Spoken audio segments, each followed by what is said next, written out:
My father tapped his silver spoon against a crystal champagne flute. The sharp ping echoed across the Oakbrook Country Club ballroom, cutting through the low hum of conversation.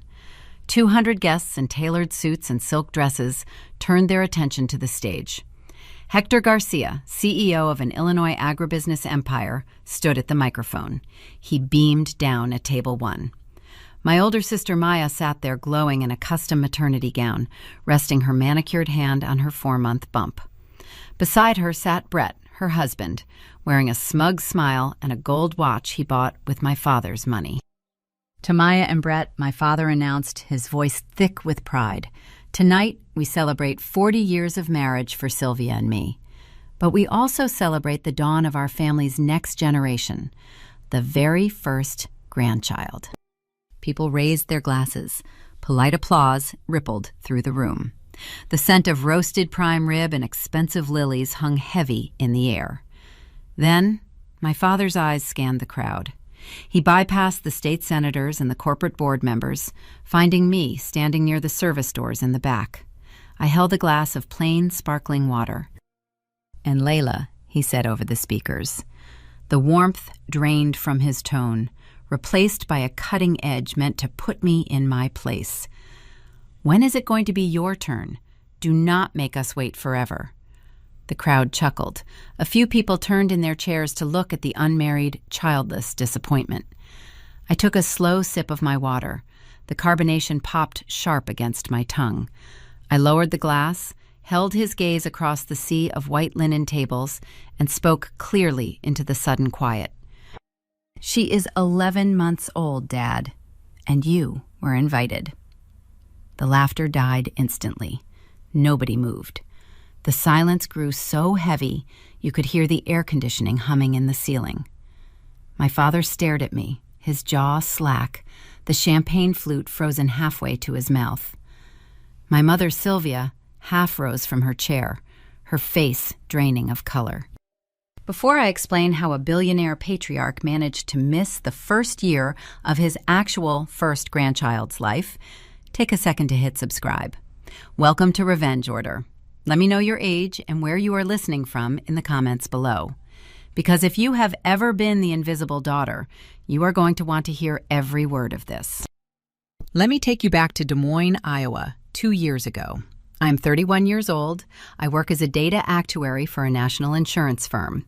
My days consist of analyzing risk, calculating probabilities, and finding anomalies in spreadsheets. The data never lies. It just waits for someone to read it correctly. I built a quiet, grounded life far away from the Chicago estates. I married Julian, a high school history teacher who drives a 10-year-old Honda and thinks a good weekend is grading papers on our back porch. He is kind, steady, and entirely unimpressed by the Garcia family wealth.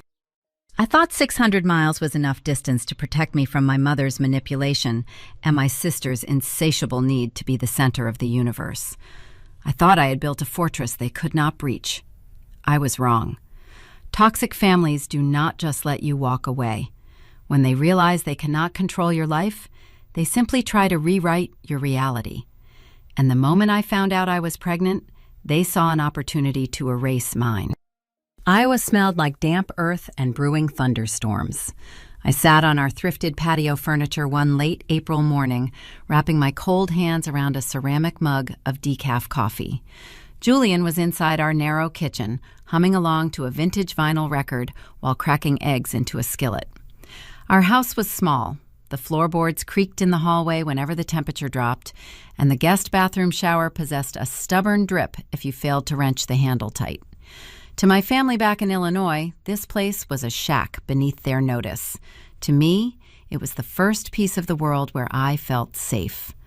I looked down at the plastic stick resting on the warped wooden patio table. 2 pink lines intersected the tiny window. I was going to be a mother. You spend your entire childhood trying to win the approval of people who treat affection like a corporate bonus. When I moved away, I swore I had closed that chapter. I told Julian I did not care if Hector Garcia ever acknowledged my existence again. But holding that test, a stupid, stubborn crack opened in my chest. A child changes the calculus of your heart. Suddenly, I did not want my baby growing up thinking she had no grandfather.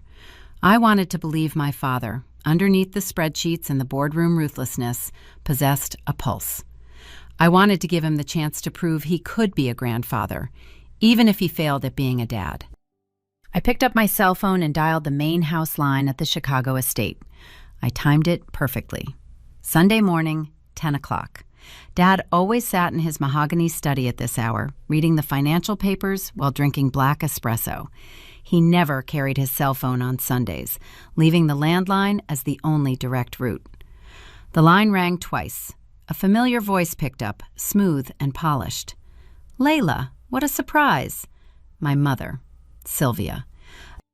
Her tone coated the receiver in sugar, the kind of sweetness that coats your teeth and leaves a bitter aftertaste. I pictured her standing in the vast marble foyer, wearing her standard weekend cashmere, eyes narrowed at the caller ID on the console. "Hi, Mom," I said, keeping my voice level. "Is Dad around?" Sylvia sighed. The sound was a masterclass in performative exhaustion. "Oh, sweetheart, Hector is tied up. The agribusiness merger with the St. Louis firm is taking a severe toll on him. His blood pressure has been terrible all week. I told him he needs to rest. Is there something you need?" I hesitated. My training as a data actuary taught me to protect sensitive variables. Giving Sylvia information was like handing a rival company your quarterly projections before the bell rang. She would find a way to use it. But the pregnancy hormones were making my defenses soft. I wanted to share my joy. "I have some good news," I said. I wanted to tell him myself. Julian and I are expecting a baby. The silence on the other end stretched for 3 full seconds. I counted them in my head. 1, 2, 3. "Well," Sylvia finally said, her voice dropping an octave, losing the honey, "that is certainly news. Can you go get him?" "No, Layla, I cannot interrupt him right now. He is finally resting in his chair. But I promise you, I will tell him tonight over dinner when he is relaxed. I will have him call you first thing tomorrow morning." I agreed. I ended the call. I sat on the patio and watched the morning sun climb over the neighbor's fence, painting the wet grass gold. Monday came. My phone did not ring. Tuesday passed. Nothing. Wednesday, I left a brief, upbeat voicemail on his corporate office line. No callback.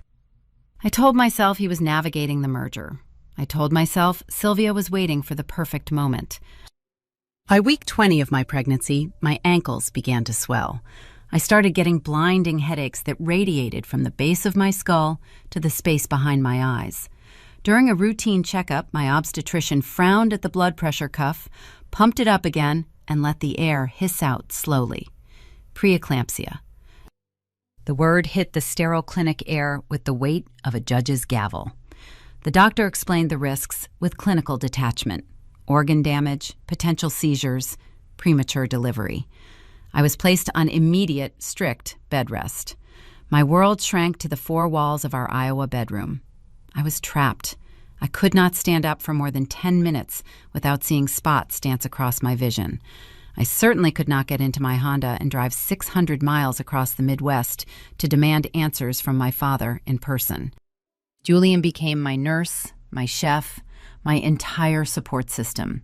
He graded his high school history exams sitting cross-legged on the floor next to my bed, just to keep me company. He brought me water, adjusted my pillows, and rubbed my swollen feet while telling me stories about his day. He provided everything a partner should. And yet, the blank screen of my cell phone mocked me on the nightstand. No texts from Chicago, no calls checking in on the high-risk pregnancy. It felt as if I had dropped a stone into a bottomless well and heard no splash. Sitting in bed with a laptop resting on my knees, I decided to bypass the digital silence. I printed out a high-resolution copy of my 20-week ultrasound. The black and white image showed a perfect little profile, a tiny hand resting near a delicate chin. I wrote a short, handwritten letter on a piece of heavy cardstock. "Dad, this is your granddaughter, due in January. Hope the merger went well." I placed the photo and the note in a stiff cardboard envelope. I paid for priority certified mail online, printed the label, and addressed it directly to his private corporate suite in downtown Chicago. Not the residential estate, the corporate office. Sylvia rarely ventured downtown. I wanted to force the data straight to the source, bypassing the gatekeeper entirely. Julian dropped it at the post office on his way to school. 2 days later, I tracked the package online. The green progress bar showed it out for delivery in the downtown zip code at 9 in the morning. I refreshed the page at noon. The status had changed, flashing a yellow alert icon. Forwarded. I squinted at the screen, tracing the digital breadcrumbs. The tracking history showed the envelope arrived at the corporate mailroom, but instead of being delivered to the executive floor, it was rerouted. A new destination scan popped up 3 hours later. The zip code matched the Chicago suburban estate. Delivered. Left with resident. My heart beat a slow, heavy rhythm against my ribs. Why would a private corporate document addressed to the CEO be rerouted to a residential address in the middle of a Tuesday? I dialed Dad's office line. It went straight to voicemail. I dialed the estate. It rang until the automated machine picked up Sylvia's recorded voice asking me to leave a message. I was a data analyst. My job was to observe variables, remove the emotional bias, and determine the most likely outcome. Variable A was my father never calling to congratulate me. Variable B was a package bouncing from his desk to my mother's house without his signature. The logical conclusion pointed to interference. But I did not want to read the data correctly. I let the emotional bias win. I lay back against my pillows, staring at the popcorn ceiling, and crafted a fiction to keep my heart from shattering into pieces. "Dad is just busy," I whispered to the empty room. The mailroom probably saw it was a personal envelope and sent it home. Sylvia probably put it on his desk at the house, and he just has not looked at his personal mail yet. He is managing a billion-dollar supply chain. He is just distracted. He is just a typical, emotionally distant businessman who does not know how to handle babies.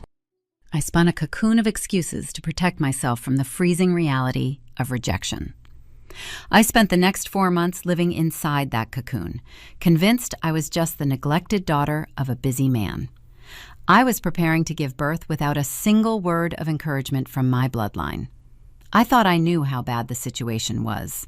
I thought the worst pain a family could inflict was indifference. I had no idea. The truth, I would soon discover, was not that they forgot about me. The truth was they were actively building a wall to ensure I never returned. Elena arrived on a Tuesday in early January, tearing into the world during the worst winter storm Des Moines had seen in a decade. The hospital windows rattled against the freezing wind, rimmed with thick layers of frost that blurred the streetlights outside into halos of orange and yellow. Inside the delivery room, the air felt clinical and sharp. Monitors beeped a steady, reassuring rhythm, grounding me while the physical trauma of the birth slowly faded. The preeclampsia had forced an emergency induction. My body ached, my vision swam, but the moment the nurses placed that tiny, squalling weight onto my chest, the fear dissolved. Elena possessed a mop of dark hair and Julian's quiet, observant eyes. Julian leaned over the hospital bed, pressing his forehead against mine, his tears dropping onto my hospital gown. "We did it," he whispered, tracing a finger down Elena's cheek. "She is perfect." Julian's parents, Tom and Martha, had received our phone call at 4 in the morning. They did not hesitate. They piled into their sturdy 4-wheel drive truck and pushed through 3 hours of blinding Nebraska blizzard, navigating treacherous interstates just to reach us. They burst into the recovery room, smelling of cold wool and stale coffee. Martha, a retired librarian with gentle hands, scooped Elena up, wrapping her securely in a bright yellow knitted blanket she had made herself. Tom stood beside his wife, a big man with a booming laugh, quietly wiping his eyes with a crumpled tissue. They treated my daughter like a miracle. They treated me like a daughter. And the Garcias? Nothing. No frantic phone calls demanding updates, no massive floral arrangements delivered to the nurse's station, no congratulatory balloons bobbing against the hospital ceiling. My side of the room remained entirely, painfully blank. Sitting in that hospital bed, watching my in-laws dote on the newest member of their family, the contrast crystallized. The data was irrefutable now. You can excuse a missed ultrasound in the mail. You can rationalize unreturned voicemails during a busy corporate quarter. But you cannot explain away a birth. My family knew my due date.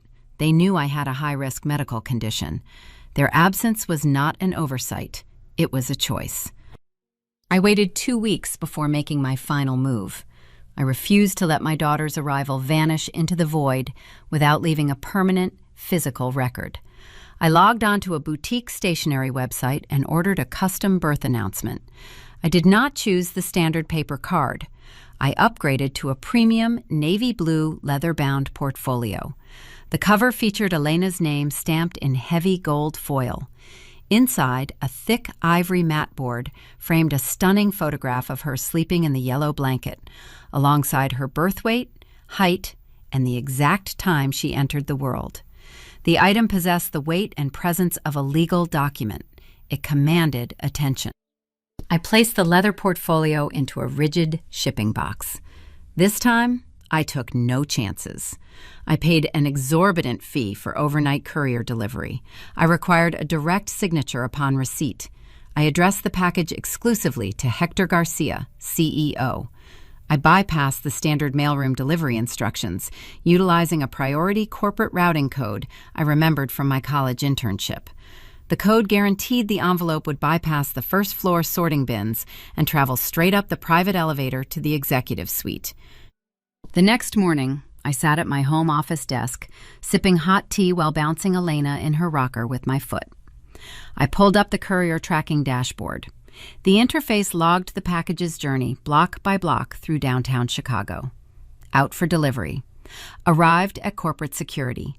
Cleared to executive floor. I held my breath. The screen refreshed. The final status update burned itself into my memory. Delivered. Signed for by H. Garcia. My father held the proof in his hands. He signed his own name on the courier tablet. He opened the box. He touched the leather. He saw his granddaughter's face. He possessed the data. I set my phone on the desk, turning the ringer volume to the highest setting. I waited. I gave him 24 hours to process the shock. I gave him a week to draft an email. I gave him a month to mail a card. 10 months passed. 10 months of absolute, suffocating silence. Winter thawed into a muddy spring. Spring baked into a humid Iowa summer. Elena learned to roll over. She learned to sit up, her little hands gripping the carpet for balance. She grew her first 2 teeth, tiny white pearls that appeared when she laughed at our neighbor's golden retriever. We celebrated her milestones with Julian's parents, hosting small barbecues on our patio. We took hundreds of photos. I archived them on a hard drive. I did not send a single one to Chicago. I hardened my heart, layering thick, impenetrable calluses over the bruised tissue.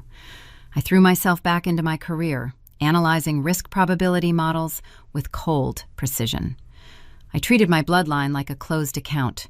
I concluded Hector Garcia was simply a callous, indifferent tyrant who only valued his golden daughter Maya and her wealthy husband. I accepted my role as the invisible outcast. Let me pause here and ask you a question. Have you ever spent years absorbing your family's neglect, pretending the coldness did not sting? Have you ever convinced yourself that accepting their indifference was the only way to protect your peace? If you recognize that feeling, drop a comment. Tell me I am not the only one who tried to outrun the pain by building a wall. Because accepting the neglect was a mistake. I thought their silence meant they did not care. I thought walking away ended the conflict. I did not realize my absence was a required variable in their equation. What happened next shattered my protective wall into a million jagged pieces, proving my family was not just ignoring me, They were actively, methodically erasing me. The status quo shattered on a random Tuesday in November. I sat at my dual-monitor workstation in the corner of our Iowa living room, deeply submerged in a complex commercial insurance data set. The spreadsheet in front of me displayed thousands of rows, detailing liability risks for Midwestern agricultural firms. The rhythmic clicking of my mechanical keyboard matched the quiet ticking of the wall clock. Elena was 10 months old now, sitting on her brightly colored foam playmat a few feet away, happily gnawing on a plastic teething ring. The house felt warm, humming with the low rumble of the furnace. A notification tone chimed through my headphones. A new email. I glanced at the secondary screen. The sender address consisted of a random string of alphanumeric characters, followed by a Proton mail domain. My actuary instincts bristled. Encrypted, anonymous email services usually signaled spam, phishing attempts, or corporate leaks. I hovered the mouse cursor over the subject line. Urgent. Garcia Estate. Trust Consolidation Memo. The air in my lungs turned to ice. I clicked open the message. The body text contained a single, hurried paragraph. Layla, it is Sarah. We had microeconomics together at Northwestern. I am a junior paralegal at Vance and Sterling, your father's estate firm. I am risking my entire career sending this, but I could not look the other way. I know you got married. I do not know your current situation, but you need to see what your mother and sister are filing. They are moving fast. Please do not reply to this address. Sarah. I remembered her. A quiet, razor-sharp girl who always sat in the front row. She possessed no reason to lie and every reason to stay silent.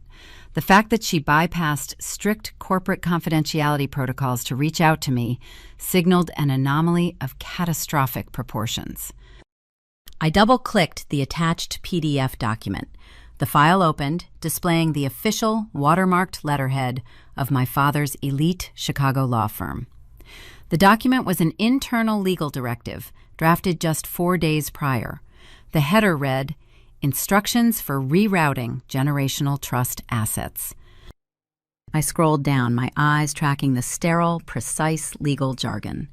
The memo detailed a strategy to dissolve a dormant family trust, originally established by my late grandfather, and funnel the entire liquid capital into a newly created vehicle designed exclusively for Maya's unborn child.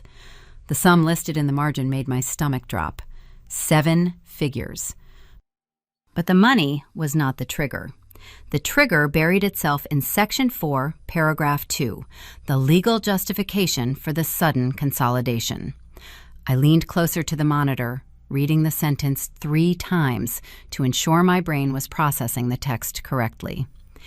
Given that the secondary beneficiary, Layla Garcia, remains entirely estranged from the family and currently childless, the patriarch wishes to consolidate the legacy solely toward the primary producing heir. Childless. The word punched me in the chest. My vision tunneled. I looked over at Elena. She dropped her teething ring and giggled, her dark eyes tracking a dust mote dancing in a beam of sunlight. She was real.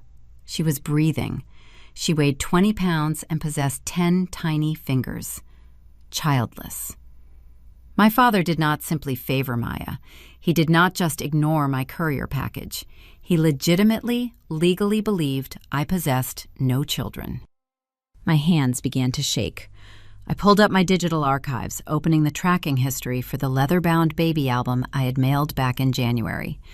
The courier receipt displayed the exact delivery date and the digital signature, H. Garcia. I split my monitors, placing the courier receipt next to the leaked legal memo. I ran the timeline. I analyzed the variables. The data did not align with the established narrative. If my father signed for an album containing a photograph of his newborn granddaughter, he could not instruct his lawyers 10 months later to declare me legally childless. A billionaire CEO does not forget a grandchild exists. A man obsessed with legacy does not ignore a blood heir. Someone altered the data set.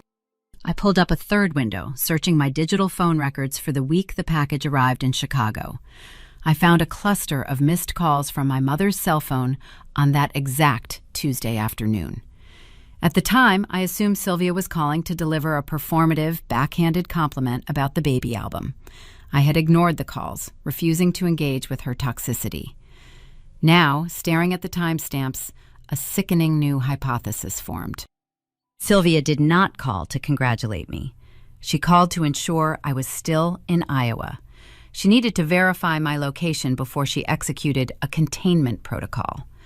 The narrative shifted, rotating on its axis until the true picture snapped into horrifying focus. My father never saw the album. My father never signed the courier tablet. He never rejected Elena because he never knew Elena arrived. My mother and sister were not just cruel gatekeepers. They were orchestrating a systematic, calculated assassination of my existence. They intercepted the certified mail, forged a digital signature, and weaponized my own silence against me. They allowed my father to believe his youngest daughter hated him so deeply she refused to start a family, all while they quietly positioned Maya's unborn baby to inherit the entire empire. I pushed my chair back from the desk. The wheels scraped loudly against the hardwood floor. Elena startled, looking up at me with wide, curious eyes. I walked over and scooped her into my arms, holding her small, warm body tight against my chest. She smelled of baby lotion and graham crackers. She buried her face in my shoulder, completely unaware that 600 miles away, her own grandmother was drafting legal documents to wipe her off the map. The cold, heavy despair I had carried for 10 months evaporated. The thick calluses I built to protect my heart burned away, replaced by a sudden, terrifying clarity. I was an actuary. My job was to identify fraud, expose hidden liabilities, and balance the ledger. My family thought I was a passive, wounded animal hiding in the Midwest.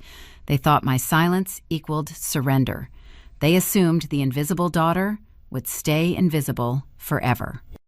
I grabbed my cell phone from the desk. I needed a baseline reading. I needed to interact with the anomaly directly without tipping my hand. I found Sylvia's contact in my phone book. My thumb hovered over the call button. I took a slow, deep breath, smoothing my facial expression into a mask of polite submission, and prepared to walk straight into the center of their lie. I pressed the call button. The line rang 3 times before Sylvia answered. The background noise filtering through the speaker sounded like a busy, upscale boutique, the faint clinking of hangers sliding across metal racks, and the muted chatter of retail assistants. "Layla," my mother said, her tone dripping with that familiar synthetic warmth, "what a rare treat. To what do I owe this pleasure?" I kept my voice perfectly flat, stripping away any trace of the adrenaline surging through my veins. "I am just calling to check in, Mom. The 40th anniversary gala is coming up next month. Julian and I are finalizing our travel plans. I wanted to see how the preparations are going." "Oh, it is an absolute nightmare," Sylvia sighed, her voice shifting into the practiced register of a burdened socialite. "The florist ordered the wrong shade of hydrangeas, and Brett insists on upgrading the champagne tier at the last minute.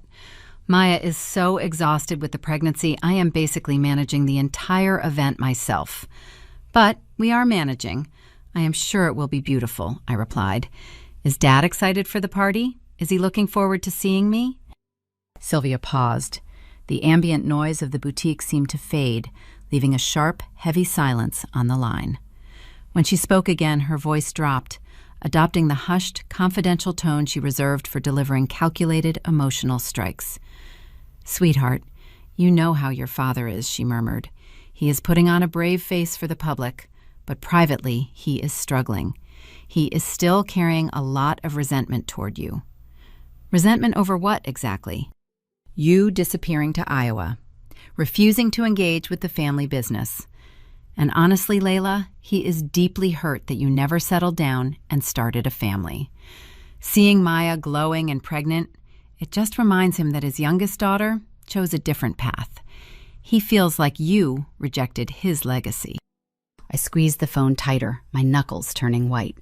The sheer audacity of the lie was breathtaking. She was painting a masterpiece of manipulation, framing my father as a wounded patriarch mourning a barren daughter, while simultaneously directing lawyers to strip that very same daughter of her inheritance. I decided to apply a stress test. "I understand," I said smoothly, "but what about the package I sent to his office back in January? The tracking said he signed for it. Did he ever look at the baby album?" The silence returned, sharper this time. A micro-tremor of panic vibrated through the line. The smooth, polished veneer cracked for a fraction of a second. "The album," Sylvia repeated. The word sounded hollow. "Right, the package. Layla, I told you about that months ago. It got lost in the corporate mailroom. You know how chaotic the downtown headquarters can be. Some intern probably signed for it and misplaced the box. Hector never saw it. The tracking signature literally read, H. Garcia, Mom. Well, perhaps Hector's executive assistant signed for it on his behalf and misfiled the document," she snapped, her voice tightening with defensive irritation. "Why are we bringing up ancient history, Layla? We have a gala to plan. Are you coming or not?" "I am coming," I said. "We will be there." "Wonderful. Please try to wear something appropriate. Maya is wearing custom Oscar de la Renta. I will see you next month." The line went dead. I lowered the phone, the dial tone humming in the quiet living room. The test was complete. The variable reacted exactly as predicted. Sylvia lied, panicked when presented with conflicting data, and immediately shifted the blame to an unnamed intern or an executive assistant. She was covering her tracks, confident I was too intimidated to verify the logistics. I stood up and walked into the kitchen. Julian was leaning against the counter, grading a stack of sophomore history essays. He looked up, his brow furrowing as he registered the cold, rigid expression on my face. "What is wrong?" he asked, setting his red pen down. "Pack a suit," I told him, "and pack Elena's navy velvet dress, the one with the white tights." Julian blinked, confused. "The gala is not for another month, Layla." "We are not waiting for the gala," I said. "We are going to Chicago 3 days early. I need to audit my mother." I walked past him, heading straight for the small, cluttered home office I used for late-night actuarial work. I opened the bottom drawer of my heavy oak desk.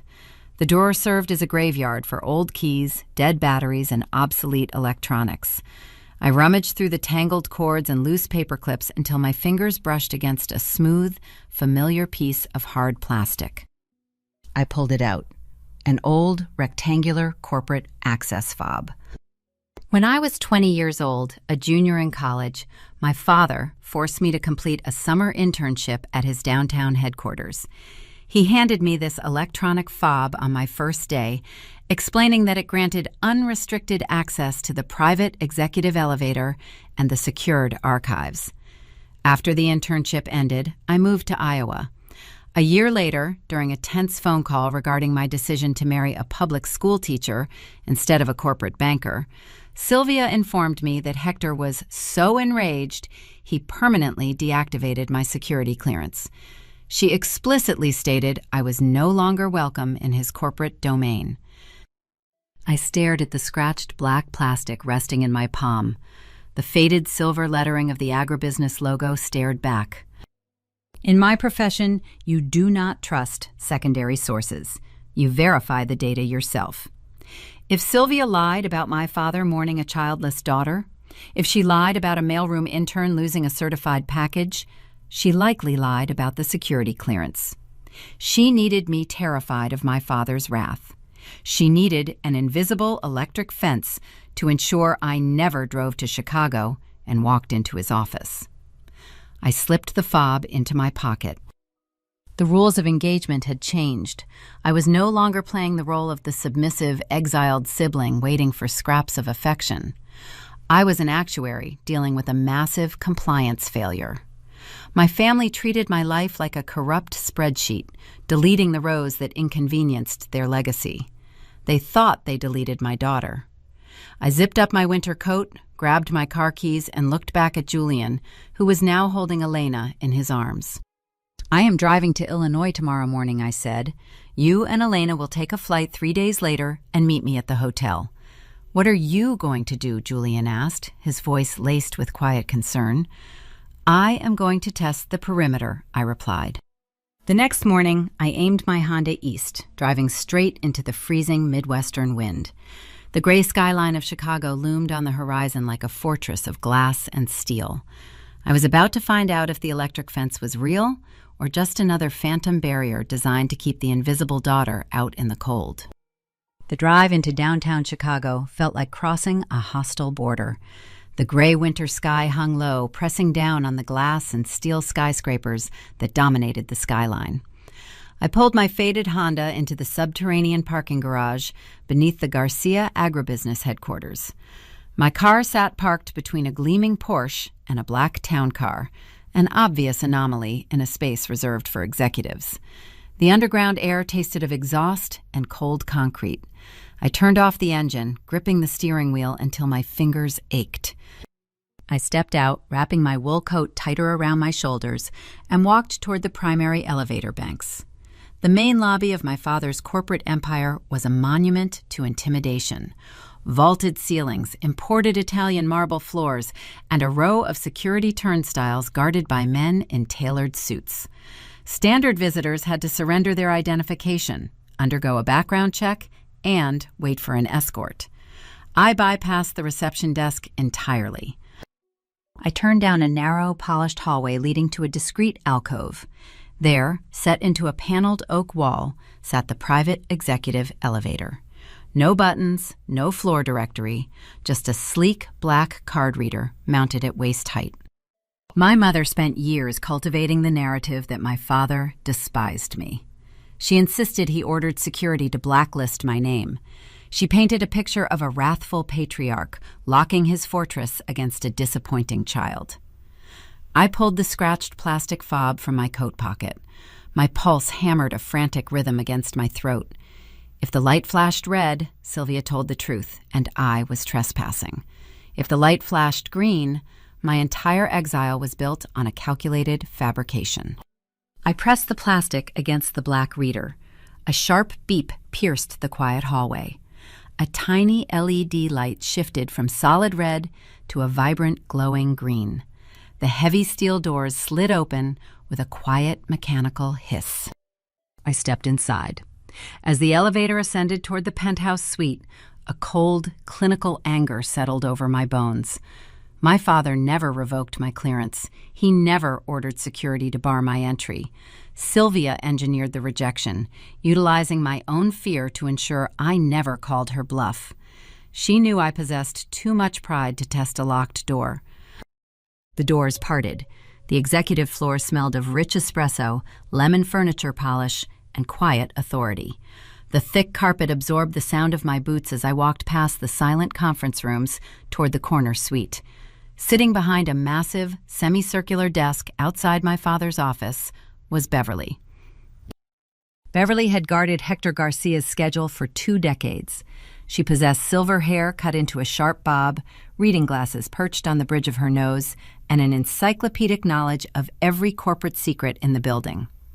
When I interned here 10 years ago, Beverly taught me how to navigate the complex filing systems. She was strict, fiercely loyal to my father, and possessed a heart of gold beneath her corporate armor. She looked up from her dual monitors. The color drained from her face. Layla. She breathed the name like she was looking at an apparition. Hello, Beverly. She stood up, her hands fluttering over her keyboard before she rushed around the desk. She pulled me into a tight, brief hug, smelling of lavender perfume and printer toner. You are here, she whispered, taking a step back to examine my face. We have not seen you in years. Are you all right? Is something wrong? I am fine, Beverly. I kept my voice steady, adopting the neutral tone I used during hostile risk assessments. Is my father in his office? Beverly shook her head. He is in a board meeting on the 42nd floor. He will not be back for at least an hour. She hesitated, her eyes darting toward the closed oak doors of his suite. Layla, he will be shocked to see you. He talks about you all the time. Does he? I sat down in one of the leather visitor chairs, gesturing for her to return to her seat. I need to ask you a question, Beverly, a professional question regarding a logistical discrepancy. Beverly frowned, settling slowly into her ergonomic chair. She folded her hands on the blotter. Of course. What kind of discrepancy? 10 months ago, in late January, I mailed a certified package to this office. It was a heavy, navy blue leather portfolio. I paid for premium overnight routing. The tracking data indicated it bypassed the mailroom and came straight to this floor. The digital signature read H. Garcia. Did you sign for that package? Beverly blinked, her memory searching the vast catalog of deliveries she managed. A flash of recognition crossed her features. Yes, I remember that package. The courier required a proxy code. I signed your father's initial on the digital pad. It was a beautiful box, heavy. What did you do with it? I placed it dead center on his desk. He was out at a lunch meeting. I always put urgent personal deliveries right on top of his keyboard so he cannot miss them. Did he open it? The color drained from Beverly's face again. Her hands began to tremble. I watched the realization dawn in her eyes as she connected the fragmented pieces of a 10-month-old puzzle. He never saw it, she whispered. Why not? Because Sylvia came in. Beverly lowered her voice, casting a nervous glance toward the hallway. Your mother never comes downtown. But that Tuesday, she showed up unannounced.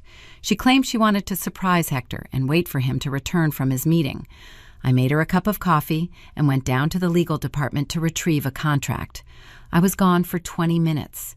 And when you came back, Sylvia was walking out of the suite. She told me she changed her mind and needed to get back to the suburbs.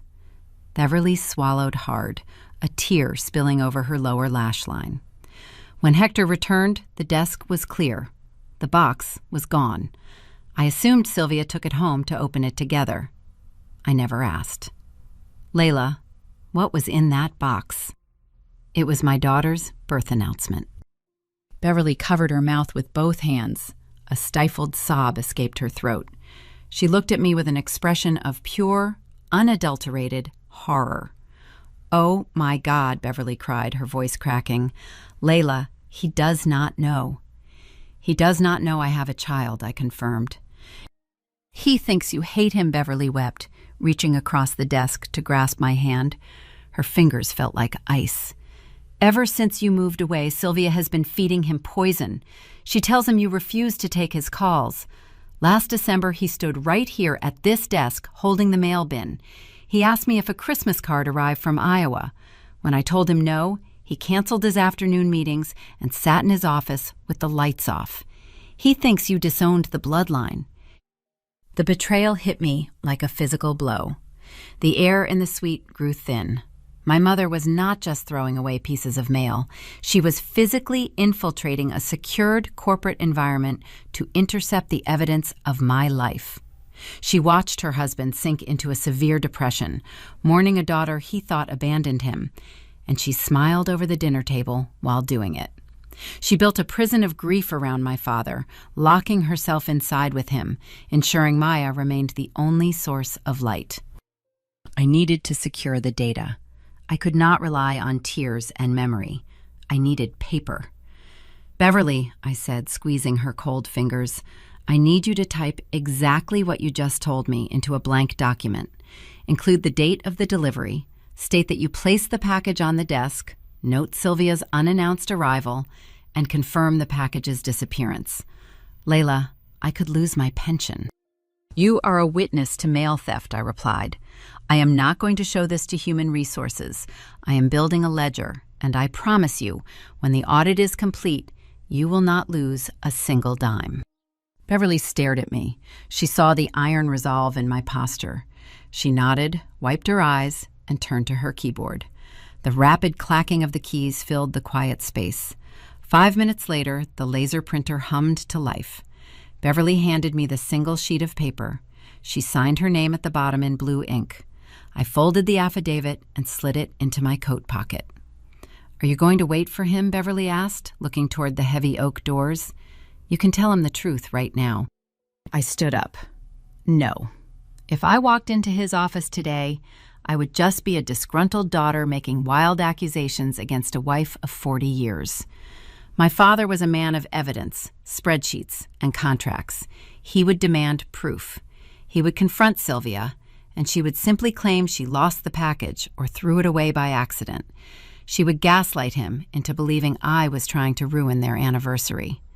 One missing album was not enough to dismantle a decades-long marriage. I needed the motive. I needed to uncover the financial machinery driving the erasure. And I needed to find the physical album to prove Sylvia kept it. "Where are you going?" Beverly asked as I walked toward the elevator. "I am going to the suburbs," I said, without looking back. I stepped into the elevator, the green light flashing once more. The doors closed, sealing me inside the descending steel box. I possessed the timeline. I possessed the sworn witness. Now, I needed to break into the Golden Child's fortress. Maya and Brett lived in a sprawling mansion an hour north of the city. If Sylvia stole the album to protect Maya's inheritance, Maya was complicit, and narcissists never destroy trophies. They keep them. The drive from downtown Chicago to the North Shore suburbs took 50 minutes. The scenery shifted from towering skyscrapers to sprawling, manicured estates hidden behind wrought iron gates and towering oak trees. Winter stripped the branches bare, but the wealth of the neighborhood remained evergreen. I pulled my faded 10-year-old Honda into the sweeping, circular driveway of Maya and Brett's property. The house stood as a monument to my father's subsidies. 6 bedrooms, imported French limestone, and a slate roof that cost more than my entire Iowa mortgage. I cut the engine and sat in the quiet car for a moment, observing the perimeter. The primary garage doors were closed. Maya's custom white Range Rover was absent. I knew their schedule. Every second Thursday of the month, Maya and Brett attended the country club executive luncheon.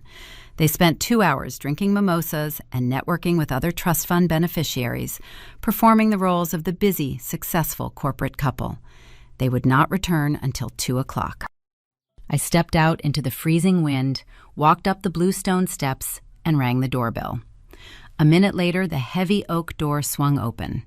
Rosa, the family housekeeper who had worked for the Garcias since I was in high school, stood in the foyer holding a microfiber dusting cloth.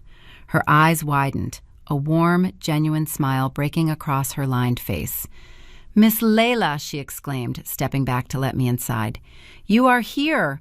We have not seen you in so long." "Hello, Rosa," I said, returning the smile. "It is wonderful to see you." I wanted to surprise Maya. "Are she and Brett home?" Rosa shook her head, closing the heavy door against the winter draft. "They are at the club for the afternoon luncheon. They should be back in about an hour. You are welcome to wait in the formal sitting room. I can bring you some hot tea." "Thank you, Rosa. I will just wait in the study if that is all right. I need to make a few quiet phone calls for work."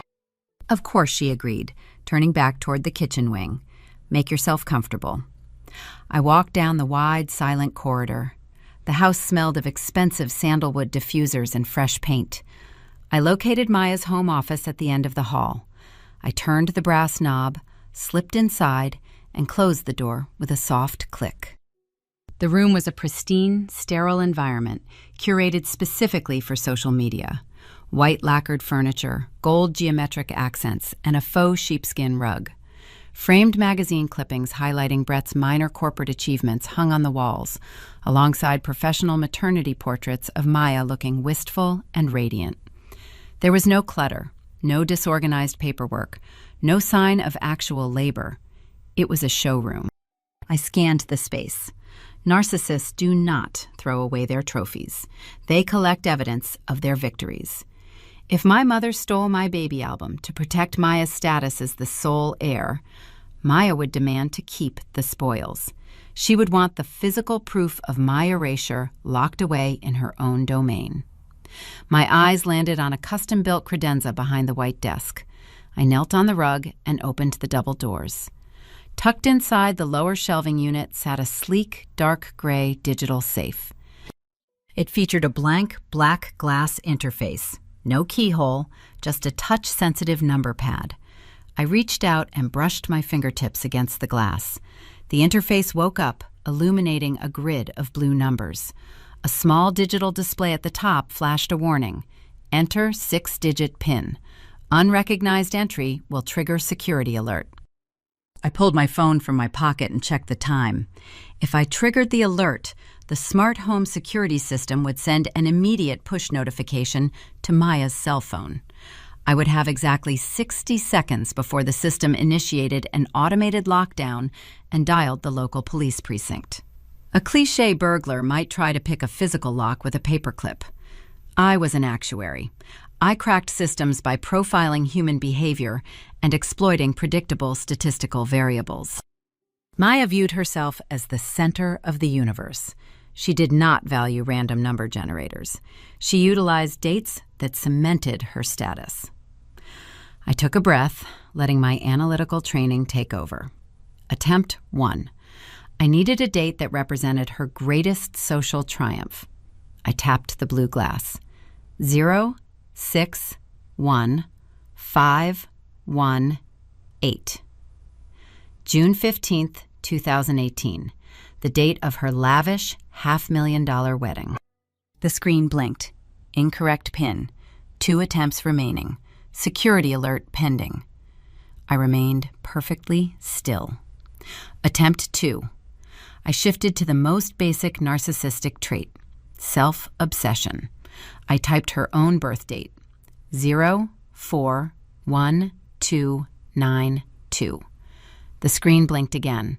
A soft warning tone buzzed from the internal speaker. Incorrect PIN. 1 attempt remaining. System lockdown in 60 seconds. A red digital timer appeared on the glass, counting down from 60, 59, 58. My pulse spiked, a cold sweat breaking out across my neck. I stared at the flashing red numbers. If I failed this final attempt, the police would arrive. I would be arrested for trespassing, validating every lie Sylvia ever told my father about my instability. I had to think past the obvious. What did Maya value more than her wedding? What did she value more than herself? I looked up at the pristine office, the custom furniture, the limestone floors. She valued the asset that proved she won the generational lottery. The day my father bought her this sprawling estate, handing her the deed free and clear, crowning her the undisputed victor of the Garcia bloodline. 30 seconds. 29. 28. I reached out and struck the glass keypad. 0. 9. 1. 2. 2. 0. September 12th, 2020. The red countdown froze at 22 seconds. The screen turned a vibrant, solid green. A heavy metallic click echoed from inside the steel box. The locking bolts retracted. I gripped the handle and pulled the heavy door open. Inside sat the graveyard of my life. I reached in and pulled out a stack of envelopes bound by a thick rubber band. I recognized my own handwriting on the top envelope. It was the Christmas card I sent 3 years ago, featuring a photo of Julian and me standing in front of our first Iowa apartment. The seal remained unbroken. Beneath it sat 2 more annual holiday cards, all unopened. They intercepted my mail for years, hoarding the letters to ensure my father never saw my face. But the letters were just the perimeter defense. I reached deeper into the dark steel box and pulled out a heavy navy blue square, the leather-bound birth announcement. My hands shook as I held it. The clear cellophane wrapper remained intact, untouched since the moment it left the Chicago Courier facility. They never even bothered to look at Elena's photograph. They simply intercepted the anomaly and buried it in the dark. I set the album on the rug. I reached into the back of the safe one last time. My fingers brushed against a stiff, heavy manila envelope. I pulled it out. The envelope felt different, thicker, official. I opened the clasp and slid the contents onto the floor. It was a 2-page legal document, printed on premium, watermarked stock. I recognized the letterhead. It belonged to an independent notary public based in downtown Chicago. I began to read the typed text. With every sentence, the air in the room grew thinner, choking the breath from my lungs. The document was a formal declaration of estrangement. It stated in harsh, uncompromising legal terminology that I harbored deep, irreconcilable hatred for Hector Garcia. It declared that I viewed the family legacy as corrupt and suffocating. But the final paragraph delivered the fatal blow. I require a severance payment of $50,000, transferred via untraceable cashier's check, to permanently dissolve my ties to this family. Upon receipt, I surrender all claims to the generational trust. Do not contact me again. I consider myself an orphan. I looked at the bottom of the second page. Staring back at me was my own signature, Layla Garcia. It was a flawless forgery. The loops, the slanted Y, the sharp finish on the A. Someone had practiced my handwriting for hours until they perfected the exact pressure and flow. Beside the forged signature sat a bright red notary stamp, validating the document as a legally binding, sworn statement. The room spun. I pressed a hand to the floor to steady myself. Sylvia did not just hide my baby. She assassinated my character. She presented this document to my father. She sat in his study, handed him a piece of paper that proved his youngest daughter was a cold, calculating extortionist who demanded cash in exchange for her permanent absence. No wonder he stopped trying to call. No wonder he sat in his dark office, mourning a ghost. He believed I took $50,000 to wash my hands of his existence. Sylvia broke her husband's heart just to ensure the vault door swung open for Maya alone. A cold, calcified rage settled into my chest, the kind of anger that does not burn hot, but freezes everything it touches. I pulled my phone out and opened the camera application. I photographed the unopened Christmas cards. I photographed the cellophane-wrapped baby album. Then I flattened the forged estrangement letter against the pristine white desk and photographed every single paragraph, ensuring the forged signature and the corrupt notary stamp were captured in high definition. I gathered the physical evidence. I shoved the baby album, the cards, and the forged letter into my large leather tote bag. I pushed the safe door shut. The steel bolts engaged with a solid, definitive thud. I stood up, adjusting my coat, leaving the office exactly as I found it. I walked quickly down the silent corridor. I needed to get back to my hotel room. The physical evidence proved the emotional manipulation, but I needed the financial data to trigger a federal audit. I needed to access the digital trail.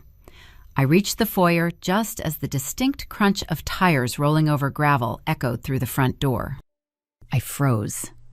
Through the narrow glass sidelights flanking the heavy oak door, I saw the sleek white grille of Maya's Range Rover pulling into the circular driveway. They were early. I slipped out the side door leading through the mudroom, stepping into the freezing wind just as the front latch clicked open. I kept my head down, walking briskly to my Honda. I slid into the driver's seat, started the engine, and pulled out of the driveway, carrying the undeniable proof of my erasure resting quietly on the passenger seat.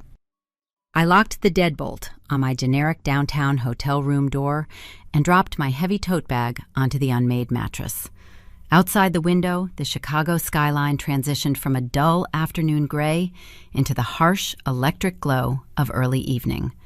I pulled off my wool coat, my hands still shaking with the residual adrenaline of a narrow escape. The physical evidence, the cellophane-wrapped baby album, and the forged disownment letter sat quietly on the bedspread, an undeniable testament to Sylvia's psychological warfare.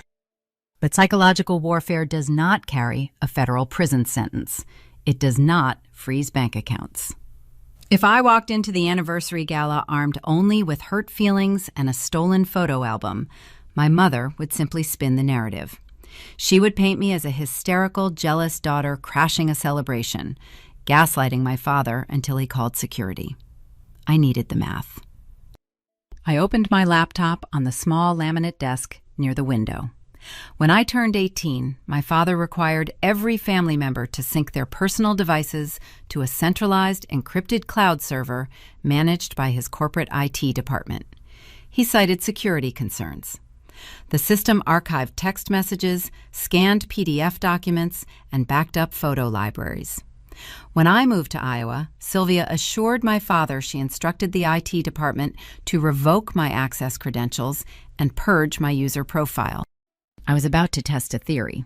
Arrogant people rarely verify the grunt work they assign to subordinates. I typed the legacy cloud domain into my browser. The login screen flashed against the dark room. I entered my old college email address and the complex, randomized password I memorized a decade ago. Authenticating. A progress wheel spun in the center of the screen.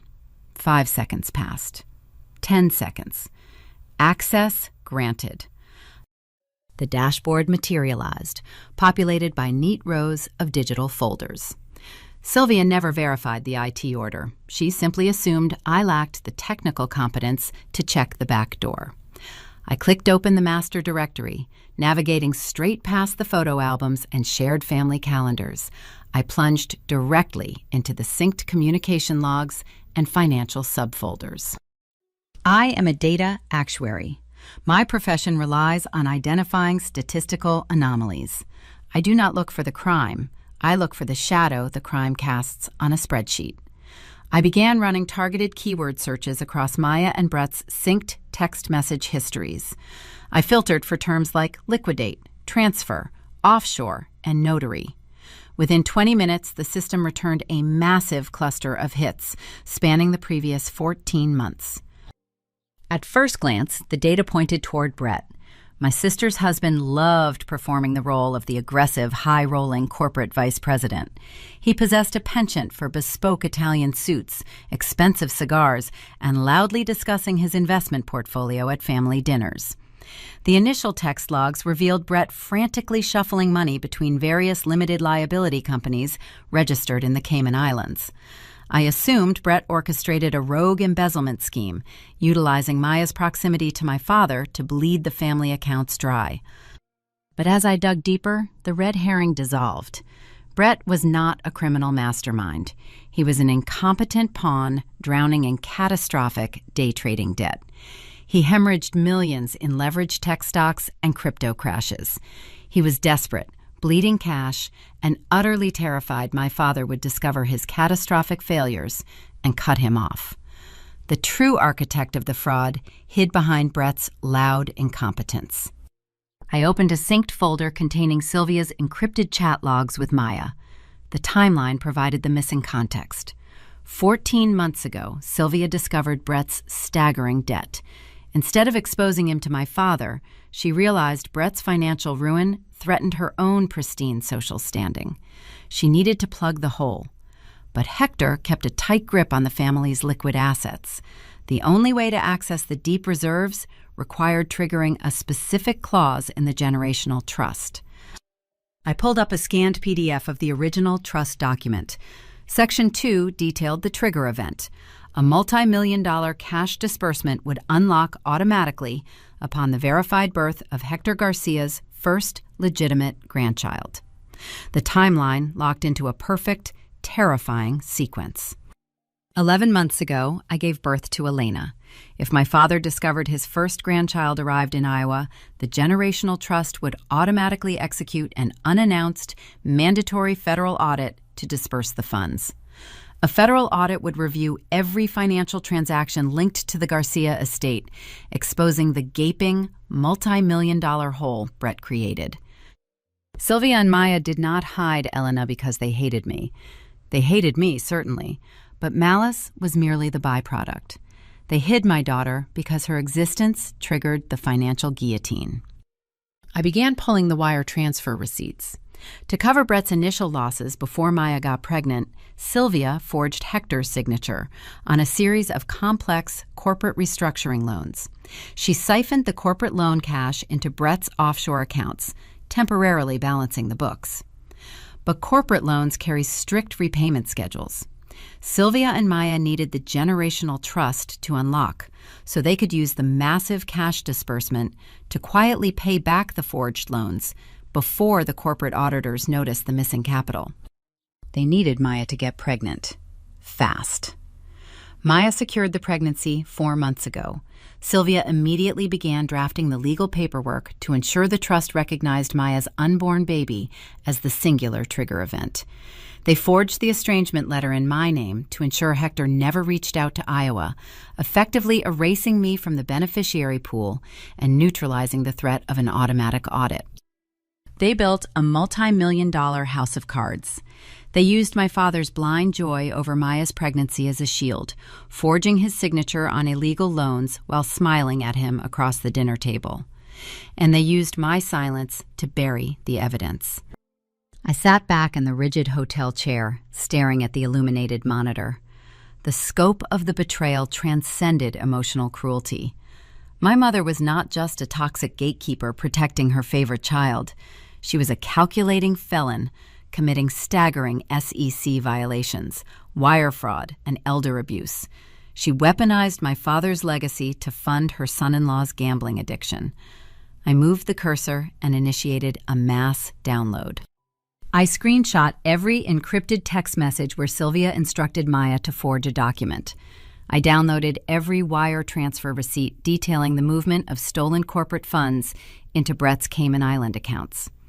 I exported the scanned PDF of the forged estrangement letter, verifying the metadata matched Sylvia's personal computer terminal.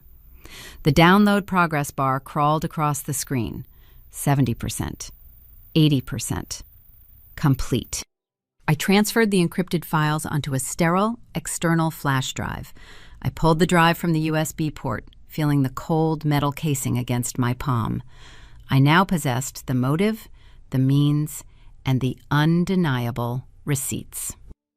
I stood up and walked over to the window, looking out over the glittering grid of downtown Chicago. The fear that haunted me for 2 years vanished.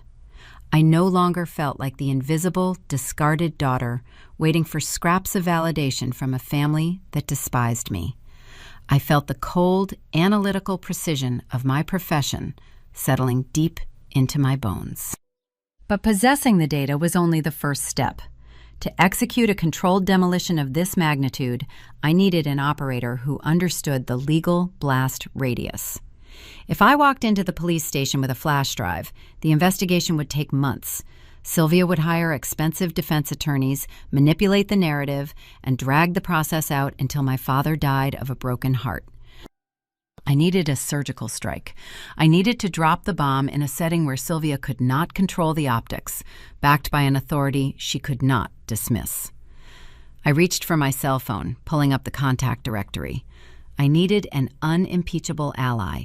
I needed a shark in a tailored suit who knew exactly how to bleed a corporate criminal dry. I could not drop a bomb of this magnitude alone. The data required translation. If I simply handed the flash drive to my father, Sylvia would exploit his lack of technical literacy. She would claim the documents were doctored, that I hacked the servers out of jealousy, or that Brett managed the accounts without her knowledge. I needed a professional who spoke the language of absolute, irrefutable consequence. At 9 the next morning, I stood in the lobby of an independent financial law firm situated in the Loop. The building possessed an austere, understated wealth. No flashy logos, just brushed steel and frosted glass. I approached the receptionist and asked for Mr. Sterling. Elias Sterling was a name I pulled from my father's own Rolodex years ago. He operated as a high-level forensic accountant and estate lawyer, specializing in dismantling hostile corporate takeovers and untangling generational wealth disputes. My father briefly consulted him during a vicious merger a decade prior, but ultimately deemed Sterling too rigid and uncompromising for ongoing retainer work. Sterling possessed a reputation for cold, surgical precision. He did not care about family politics. He cared exclusively about the math. A junior associate escorted me into a corner office overlooking the Chicago River. Sterling sat behind a vast, pristine glass desk. He possessed silver hair, sharp features, and the practiced, bored expression of a man who spent 40 years watching wealthy people behave terribly. "Miss Garcia," he said, not rising from his leather chair, "you requested an urgent consultation regarding financial irregularities within your father's estate. I charge $800 an hour. Please be concise." I did not sit down. I unclasped my leather tote bag and pulled out a thick, unmarked manila folder. I stepped forward and dropped it onto the center of his glass desk. The folder hit the surface with a heavy, definitive smack. "I am not here for a consultation, Mr. Sterling. I am here to hire an executioner." Sterling raised a single silver eyebrow. He reached for a pair of reading glasses, slipped them on, and opened the folder. I arranged the data sequentially, removing any emotional narrative. The first document was Beverly's signed and dated affidavit detailing Sylvia's physical theft of the certified mail.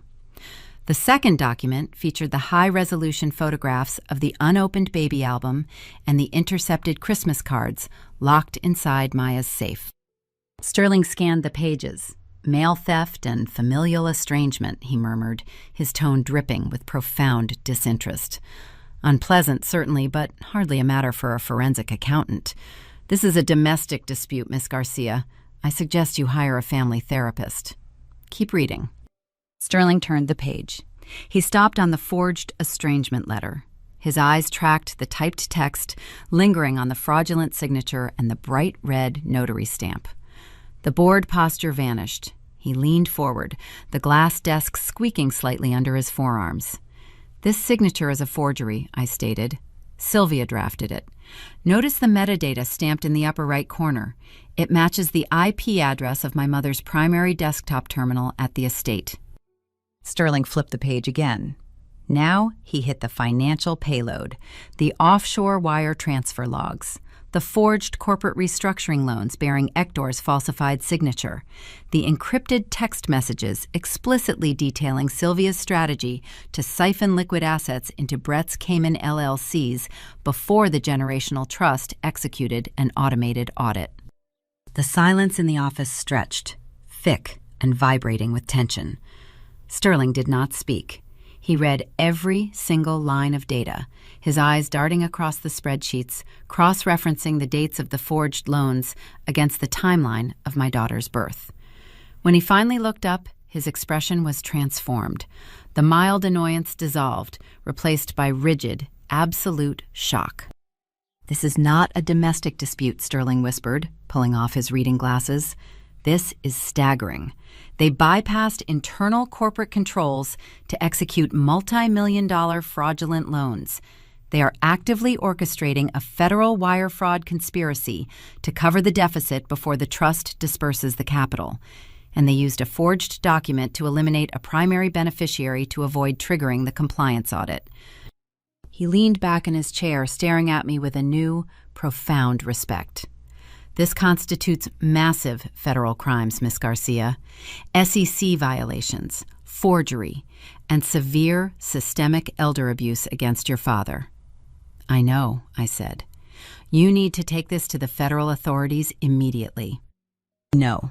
If we hand this to the feds, it triggers a quiet, bureaucratic investigation.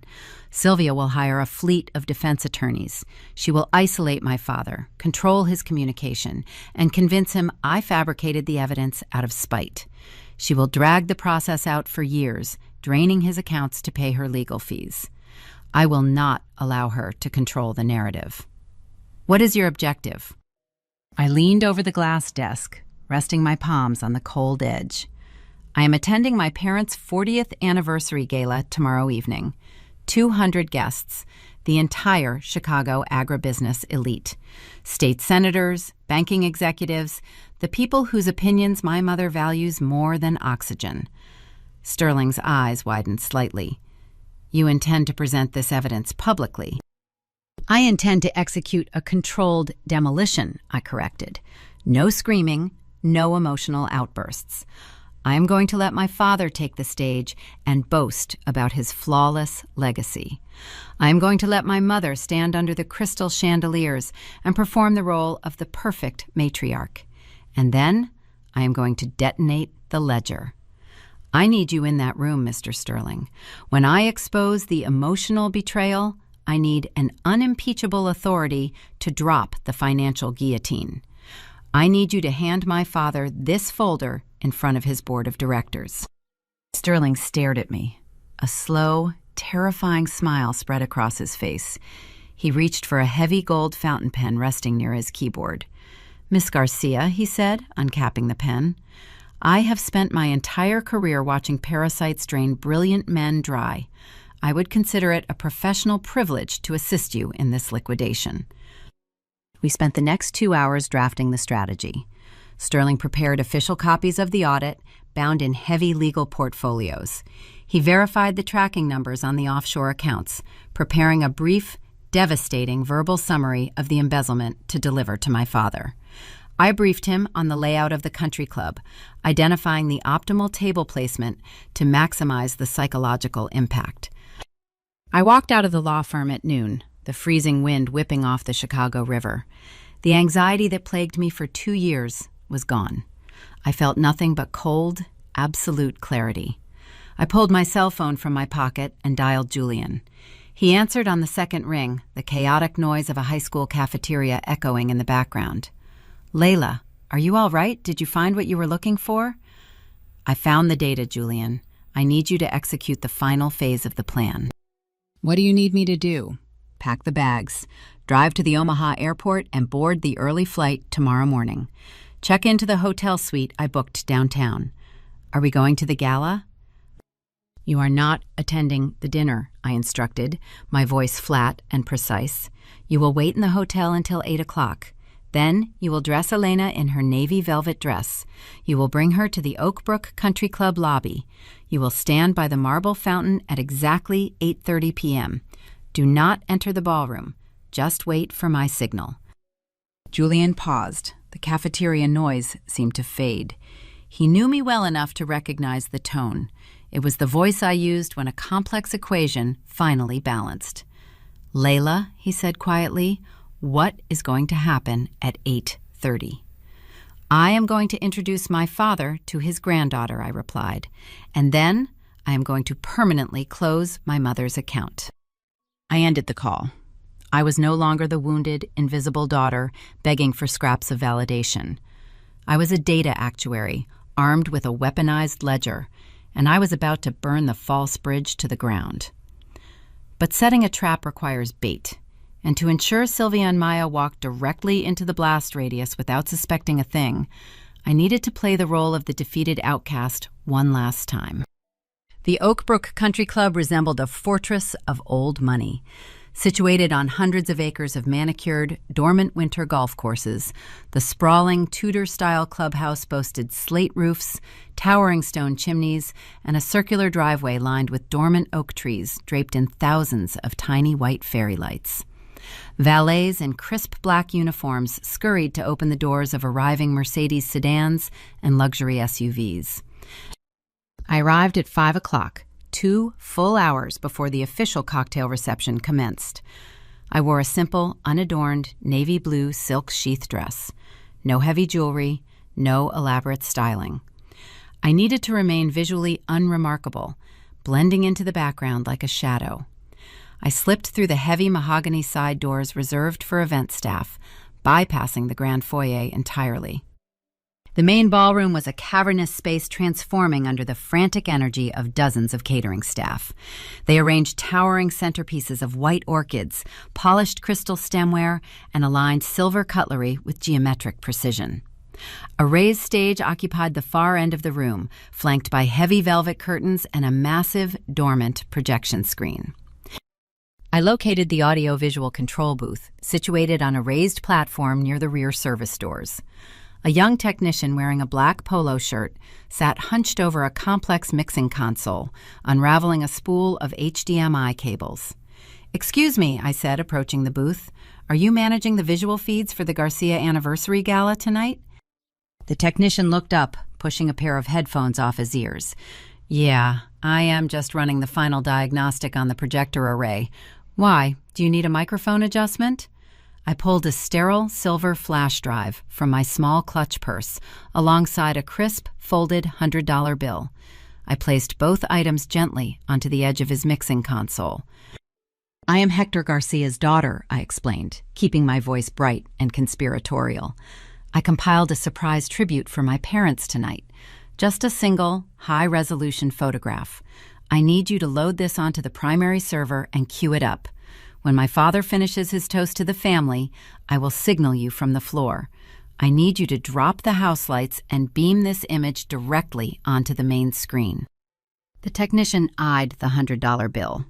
He glanced around the empty ballroom, then snatched the bill and slipped the flash drive into his laptop port. He typed a quick sequence on his keyboard. "Let us run a quick test line," he muttered. "Look at the screen." The massive projector suspended from the ceiling hummed to life. A blinding square of white light hit the dormant screen at the front of the ballroom. A second later, the image resolved. Elena.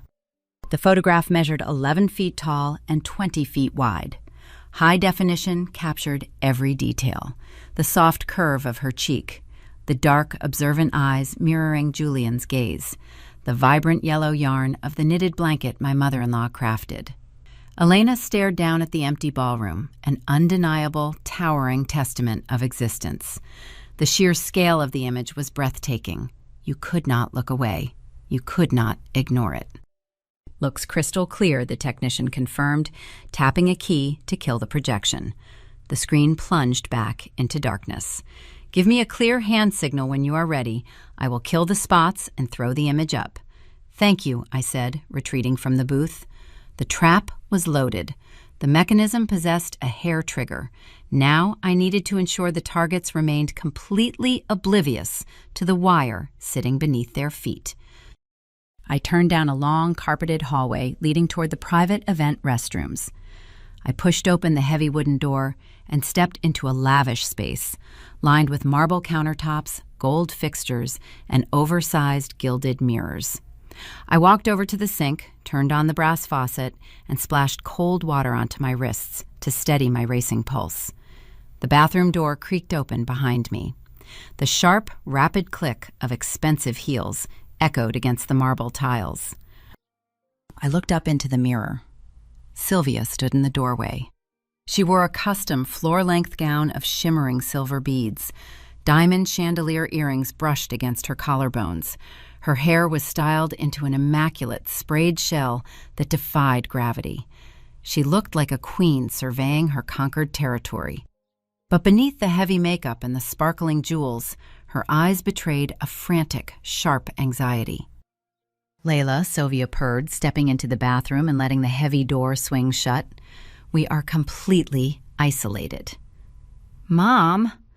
I turned off the faucet, reaching for a thick linen hand towel. "You look beautiful tonight." Sylvia ignored the compliment. She conducted a rapid, visual inventory of my appearance. Her gaze swept over my unadorned navy dress, pausing on my bare neck and simple black heels. Her upper lip curled into a microscopic sneer of genuine disgust. "You actually wore that," she murmured, shaking her head. "Well, it hardly matters. You will be sitting at the far end of the family table anyway." I said nothing. I maintained a posture of submissive neutrality. Sylvia stepped closer. The scent of her heavy, expensive floral perfume filled the confined space, cloying and suffocating. She opened her metallic evening bag, her manicured fingers digging into the silk lining. She withdrew a slim, leather-bound checkbook and a silver pen.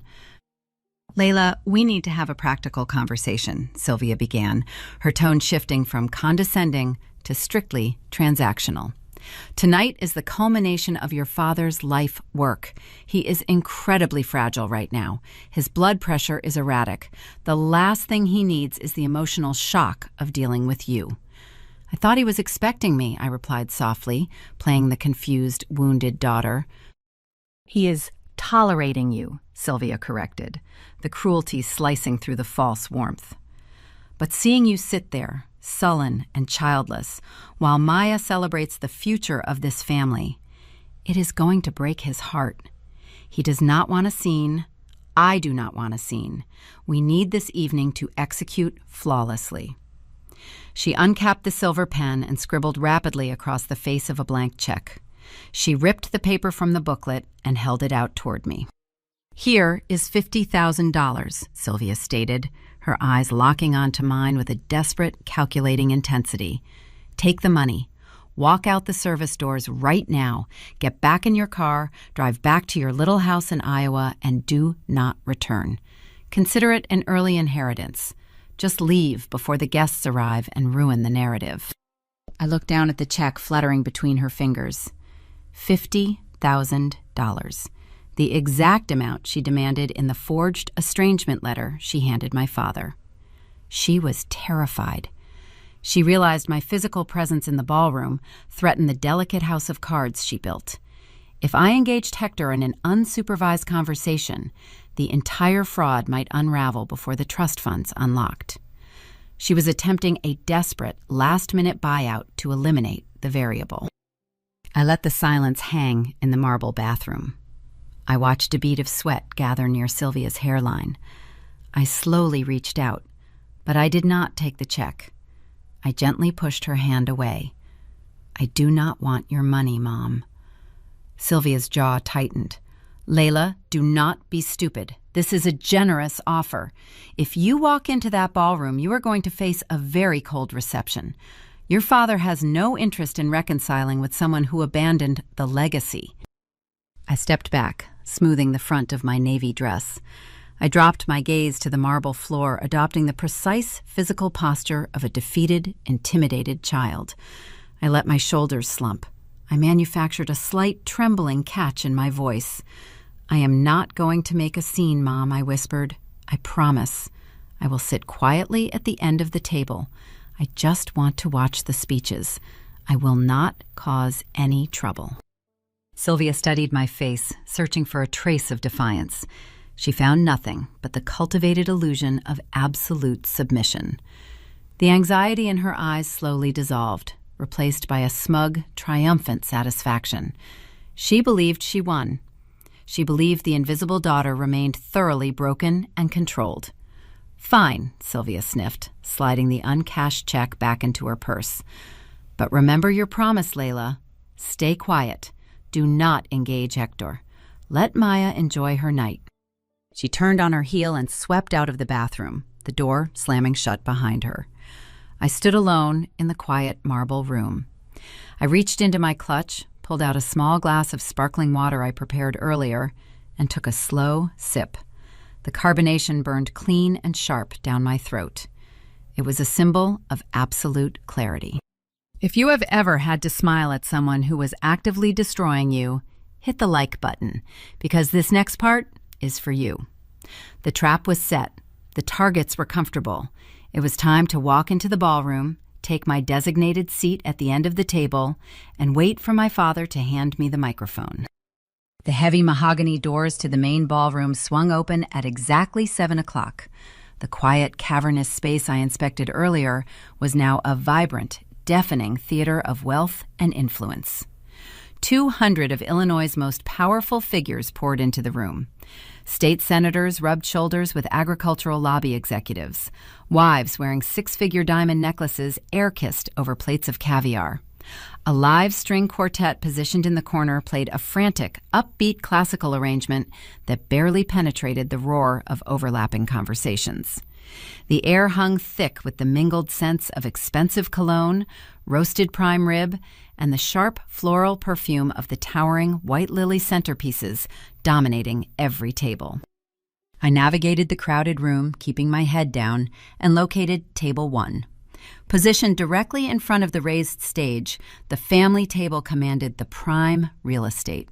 I found my assigned seat at the far end, placing me deliberately on the periphery, physically distancing me from the center of power.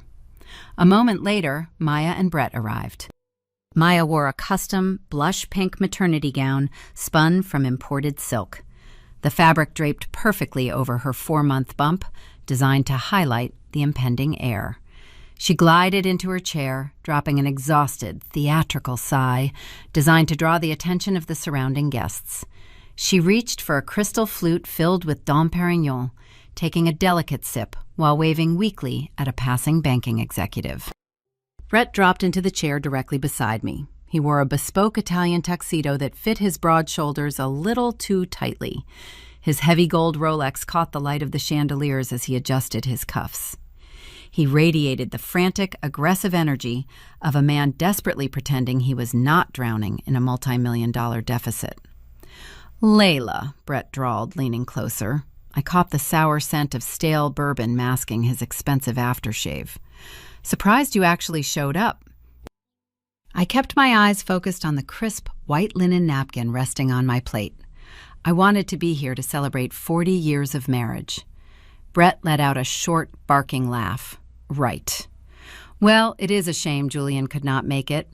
The Midwest public school teacher salary must be tight this time of year. If you guys were struggling with the airfare, you should have called. We could have loaned you the money." I picked up my salad fork. "I am sure you have plenty of capital to spare, Brett." He did not catch the subtext. He simply grinned, settling back into his chair and flagging down a waiter for a fresh bourbon.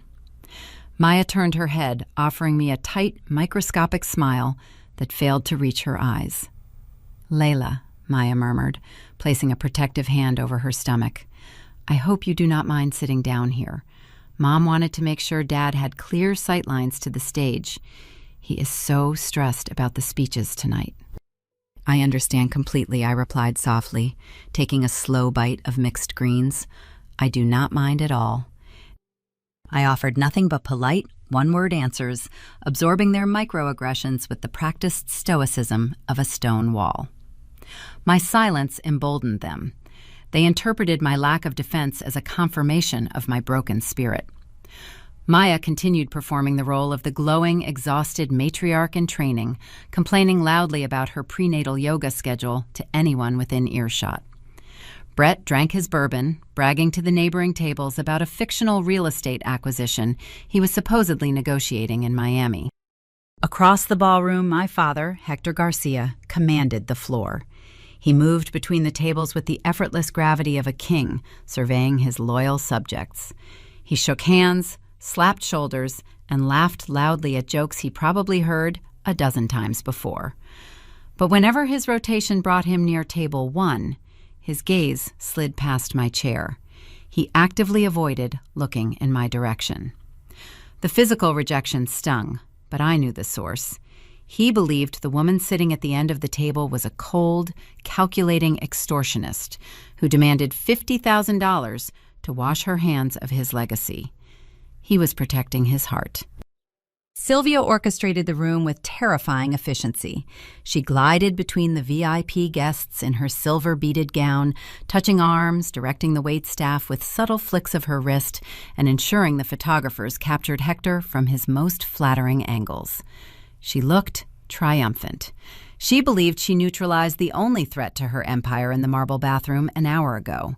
She believed the vault door was locked, the inheritance secured, and the invisible daughter safely contained at the edge of the frame. The dramatic irony was suffocating. The tension in the ballroom pulled tighter with every passing second, a coiled spring winding toward the snapping point. I slowly turned my head, scanning the periphery of the room, looking past the senators and the CEOs. There, sitting quietly at table 4, was Mr. Sterling. The forensic accountant blended seamlessly into the crowd of older, wealthy men. He wore a conservative charcoal suit and his signature silver reading glasses. He was not engaging in the frantic networking. He sat perfectly still, sipping a glass of club soda with a twist of lime. Resting on the carpet directly beneath his chair was a heavy, scuffed leather briefcase. Inside that briefcase sat the detonator. 50 pages of forensic audits, the offshore wire transfer logs proving Brett's massive embezzlement scheme, the timeline detailing Sylvia's forged corporate restructuring loans, and the sworn, signed affidavit from Hector's own secretary exposing the physical theft of the baby album. Sterling caught my eye across the room. He did not smile. He simply offered a fraction of a nod, confirming the payload was armed and ready for deployment. I turned back to the family table. Maya was now explaining the complex architectural plans for her upcoming nursery wing to a captive audience of corporate wives. Brett was loudly ordering his third bourbon. Sylvia was waving to the string quartet, signaling them to wrap up their set. They were so incredibly comfortable in their arrogance. Every smug smirk from my sister, every condescending sneer from her husband, every fake, loving smile my mother flashed across the room just added more fuel to the explosive payload I was holding. They constructed an entire reality based on my silence. They thought my refusal to fight back meant I lacked the ammunition to wage a war.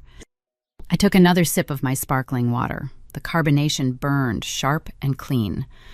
I was an actuary. I knew the statistical probability of surviving a blast radius. If you stand at ground zero when the bomb detonates, you do not survive. The overhead lights in the ballroom flickered twice, signaling the end of the dinner service and the beginning of the formal program. The low roar of conversation faded into a quiet, expectant murmur. The string quartet packed their instruments. The waitstaff retreated to the service corridors. My pulse began a slow, steady, rhythmic hammering against my ribs.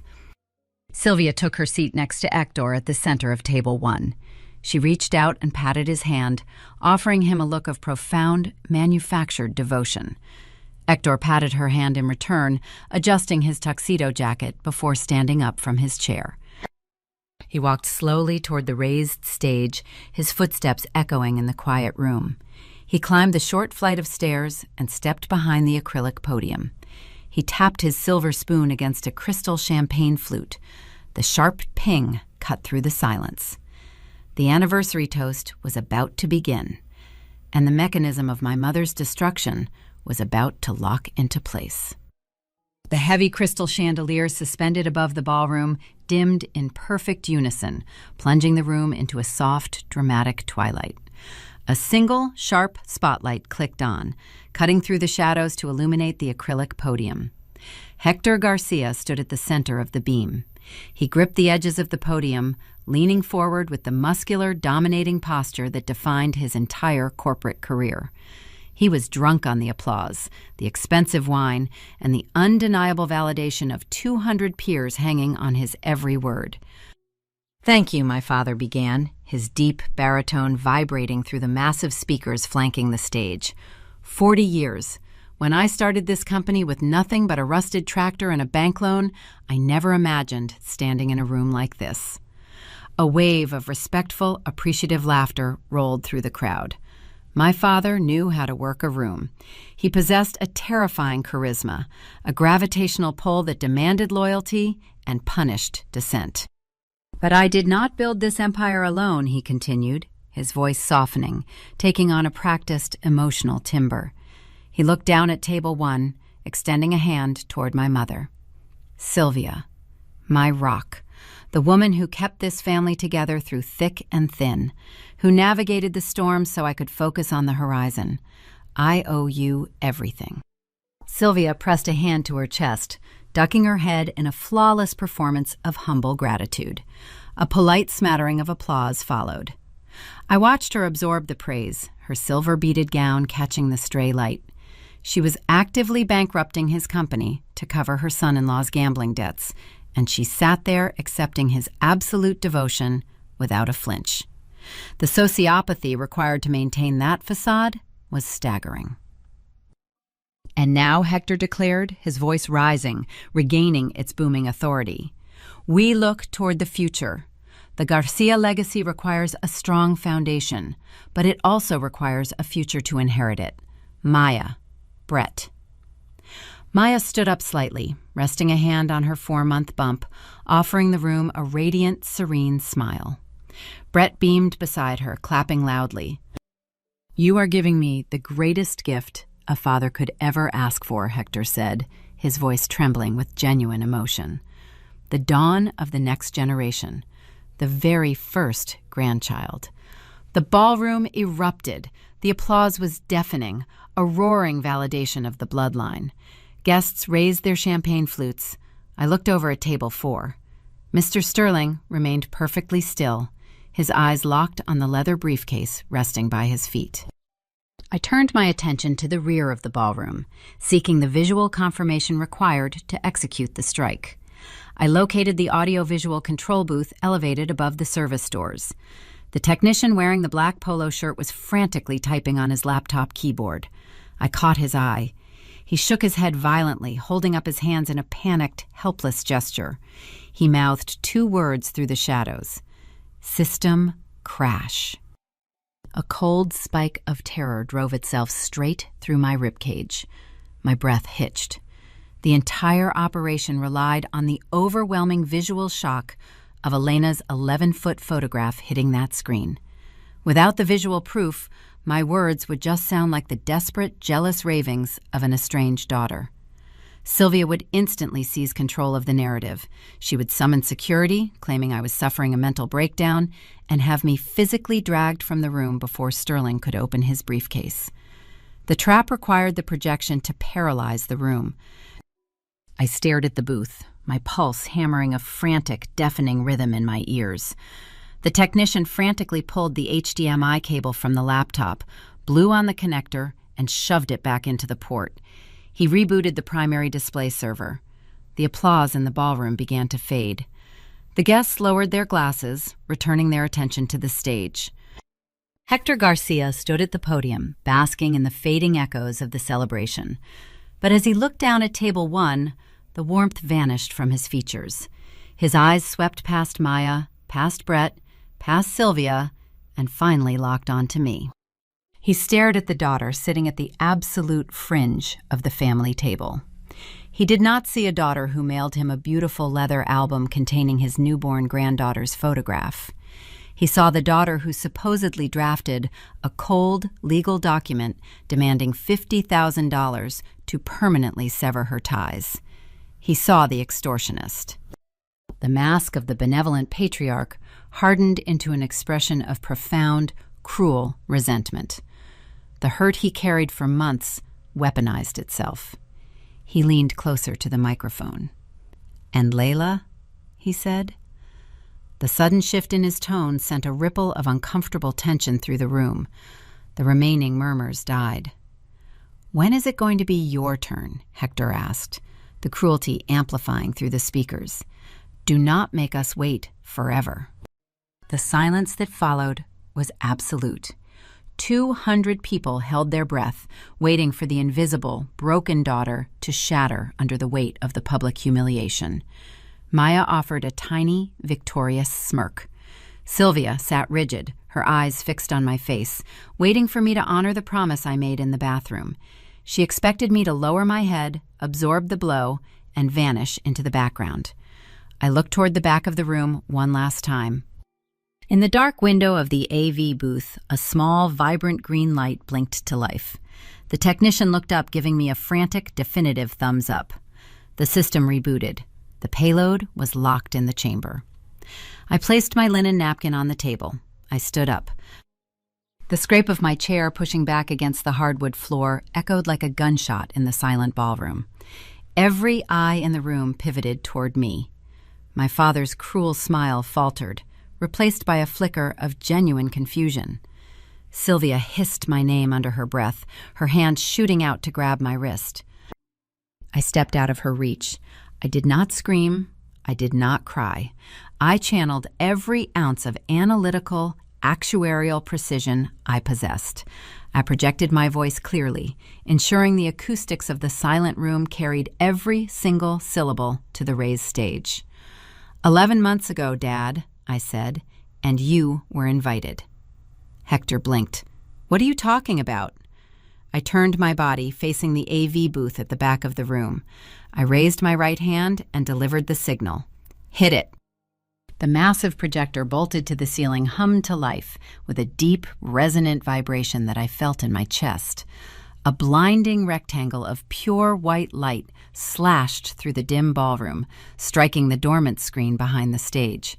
A fraction of a second later, the image resolved in flawless, high-definition clarity.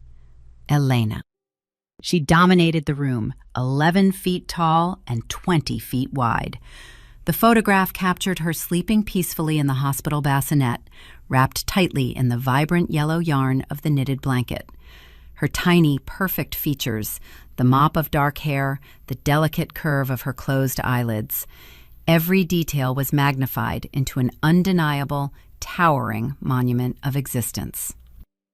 A collective, visceral gasp ripped through the ballroom. 200 guests sucked the oxygen from the space simultaneously. The sound resembled a sudden shift in atmospheric pressure. Behind the podium, Hector Garcia physically recoiled. He stumbled backward, his shoulder blades hitting the heavy velvet curtain. His mouth fell open, his eyes wide and unblinking as he stared up at the massive projection of the granddaughter he never knew existed. Sylvia scrambled to her feet. Her manicured fingers clawed at my forearm, her acrylic nails digging into my skin.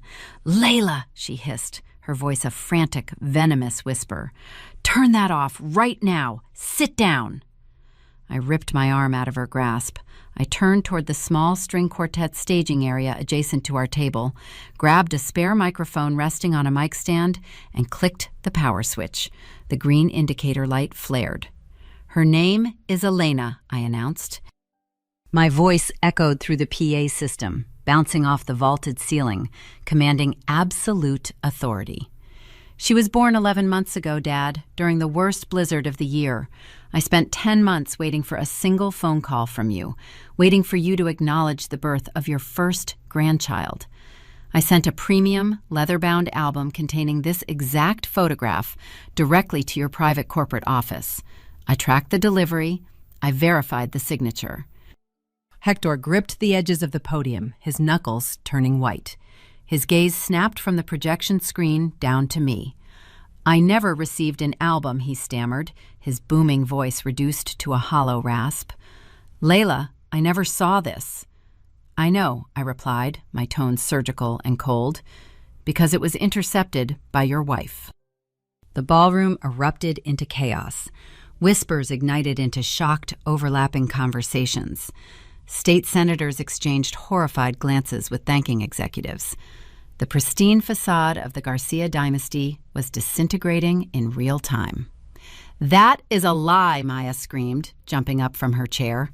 She pointed a trembling finger at me, her face flushed with frantic rage. "Do not listen to her, Dad. She is making this up. She is jealous. She hired someone to Photoshop that picture to ruin my night." I did not engage with Maya. I simply looked toward the center of the room. Right on cue, Mr. Sterling stood up from table 4. He did not rush. He moved with the terrifying, unhurried grace of a predator who already secured the kill. He carried his heavy, scuffed leather briefcase in his right hand. The crowd parted instinctively, creating a clear path as he walked straight toward the family table. Sylvia stared at the approaching lawyer. The remaining color drained from her face, leaving her complexion a sickly, chalky white. She recognized Elias Sterling immediately. She knew exactly what his presence signified. Sterling reached the edge of table 1. He did not introduce himself. He did not offer a polite greeting. He laid the briefcase flat against the white linen tablecloth, directly between Maya's plate and Sylvia's crystal wineglass. He snapped the brass latches open. The sharp metallic clicks silenced the immediate vicinity. He extracted a thick, bound legal portfolio and dropped it onto the table. It landed with a heavy thud.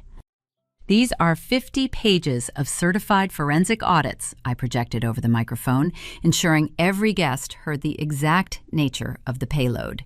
"Inside that folder is a sworn, signed affidavit from your own executive secretary, Beverly.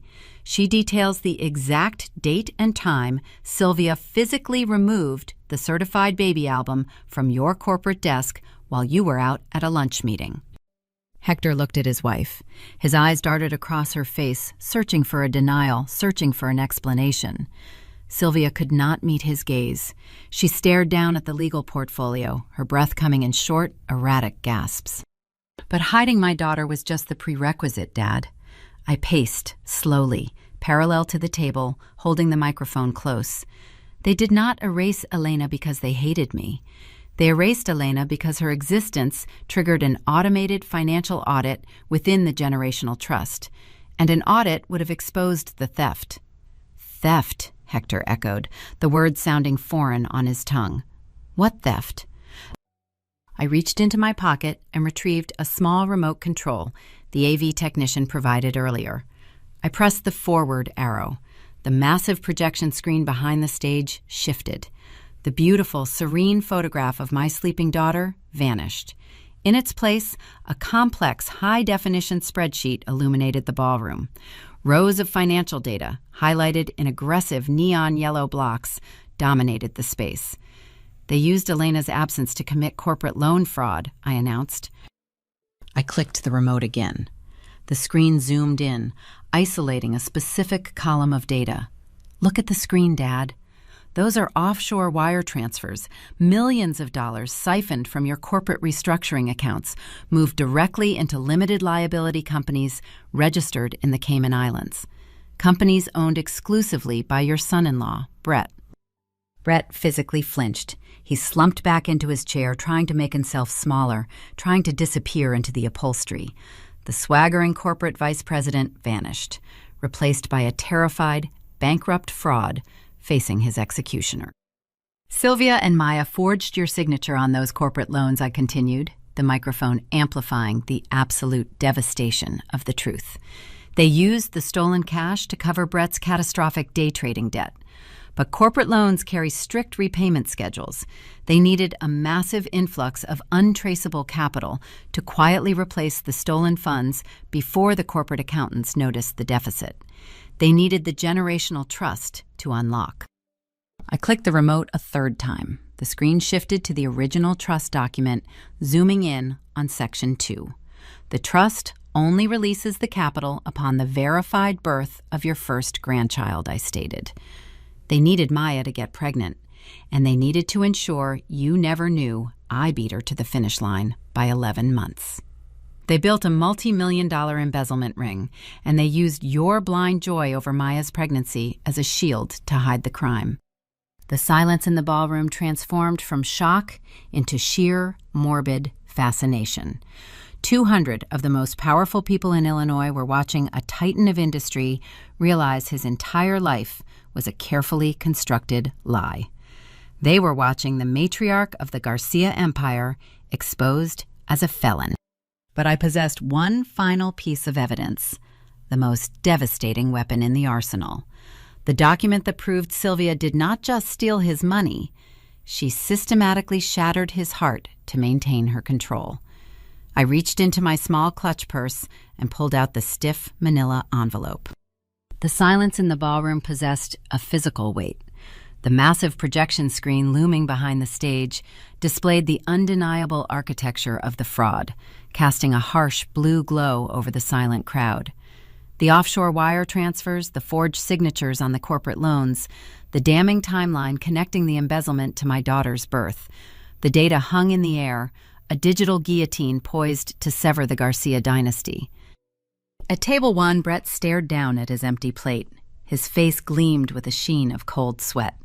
The swaggering, arrogant vice president was gone, replaced by a terrified man, realizing his Cayman Island safety net was exposed to a room full of banking executives.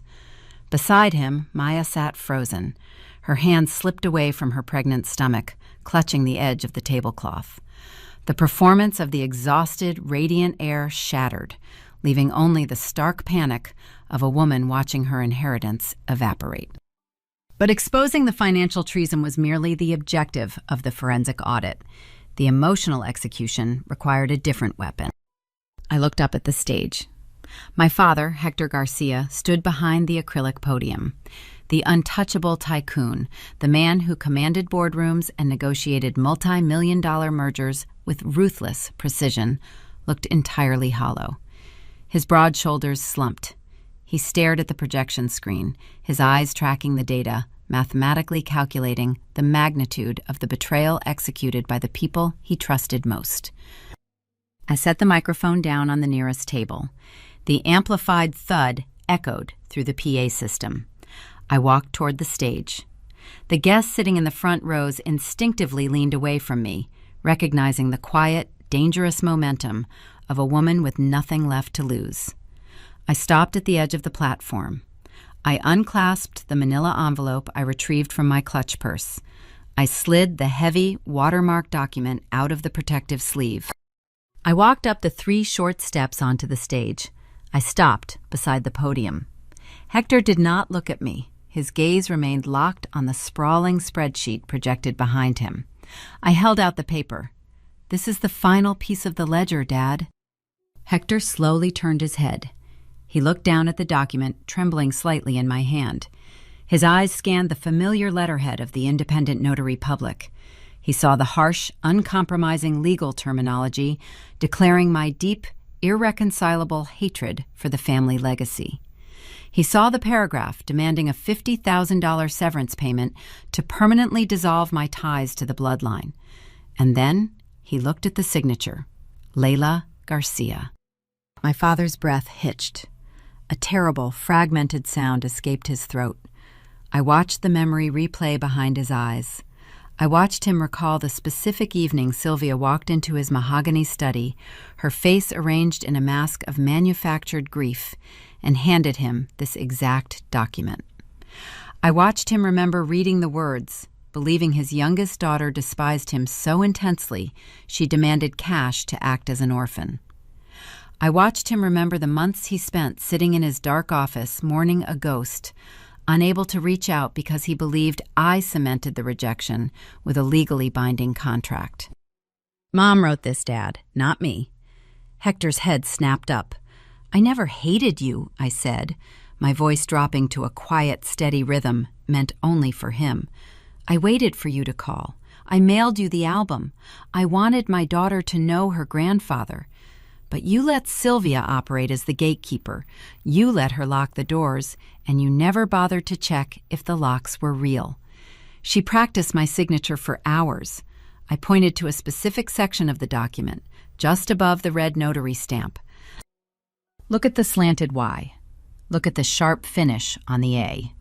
It is a flawless forgery of my name, but the foundational strokes match Sylvia's handwriting. She forged the estrangement to ensure you never drove to Iowa. She assassinated my character to break your heart because a broken patriarch does not audit the books. Hector Garcia took the document from my hand. His fingers trembled so violently the paper rattled against the acrylic podium.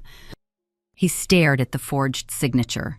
He recognized the subtle, undeniable markers of his wife's penmanship hiding beneath the copied loops of my name.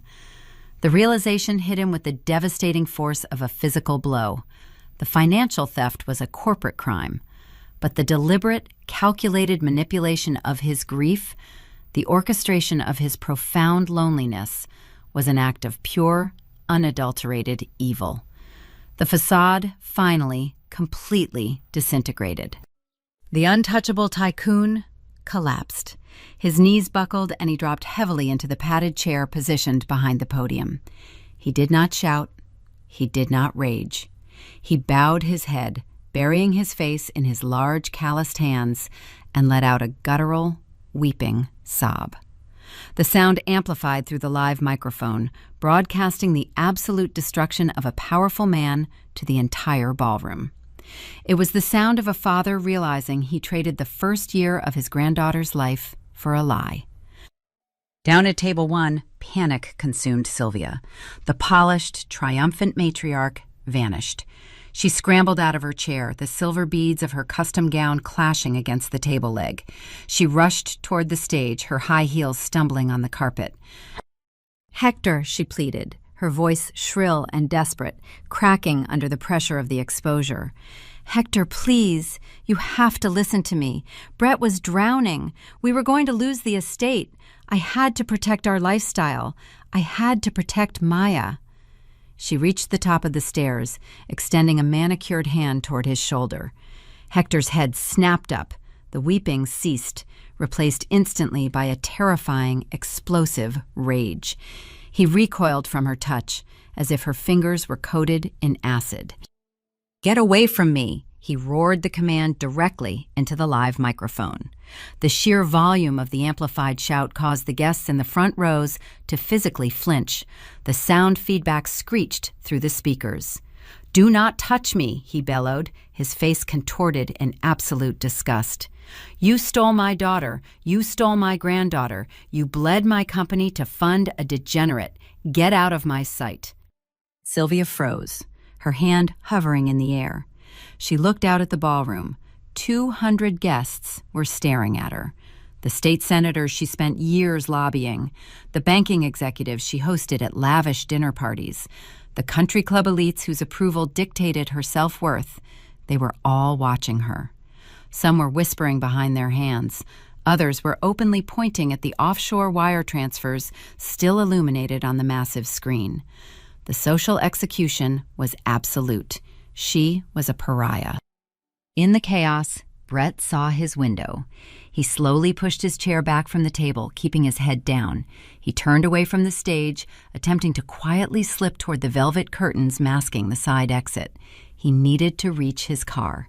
He needed to access his phone and attempt to scrub the Cayman Island accounts before the federal authorities froze the assets. He reached the heavy oak door and grabbed the brass handle. The door pushed back. Two broad-shouldered country club security guards, wearing crisp black suits and earpieces, stepped into the doorway, blocking Brett's escape. Standing directly behind them, holding a cell phone to his ear, was Mr. Sterling. The forensic accountant looked at Brett over the rims of his silver reading glasses. "You are not going anywhere," Mr. Sterling stated smoothly. "The local authorities are currently en route to secure the premises, pending a formal statement regarding the fraudulent corporate restructuring loans. I suggest you return to your seat." Brett's shoulders slumped. He released the brass handle, defeated, the reality of federal embezzlement charges finally crushing the last remnants of his arrogance. The ballroom descended into an uncontrolled exodus. Guests scrambled to collect their coats, abandoning half-empty champagne flutes and plates of prime rib. No one wanted to be in the room when the police arrived. The mass departure resembled rats fleeing a sinking, burning ship. I stood on the stage, watching the empire collapse.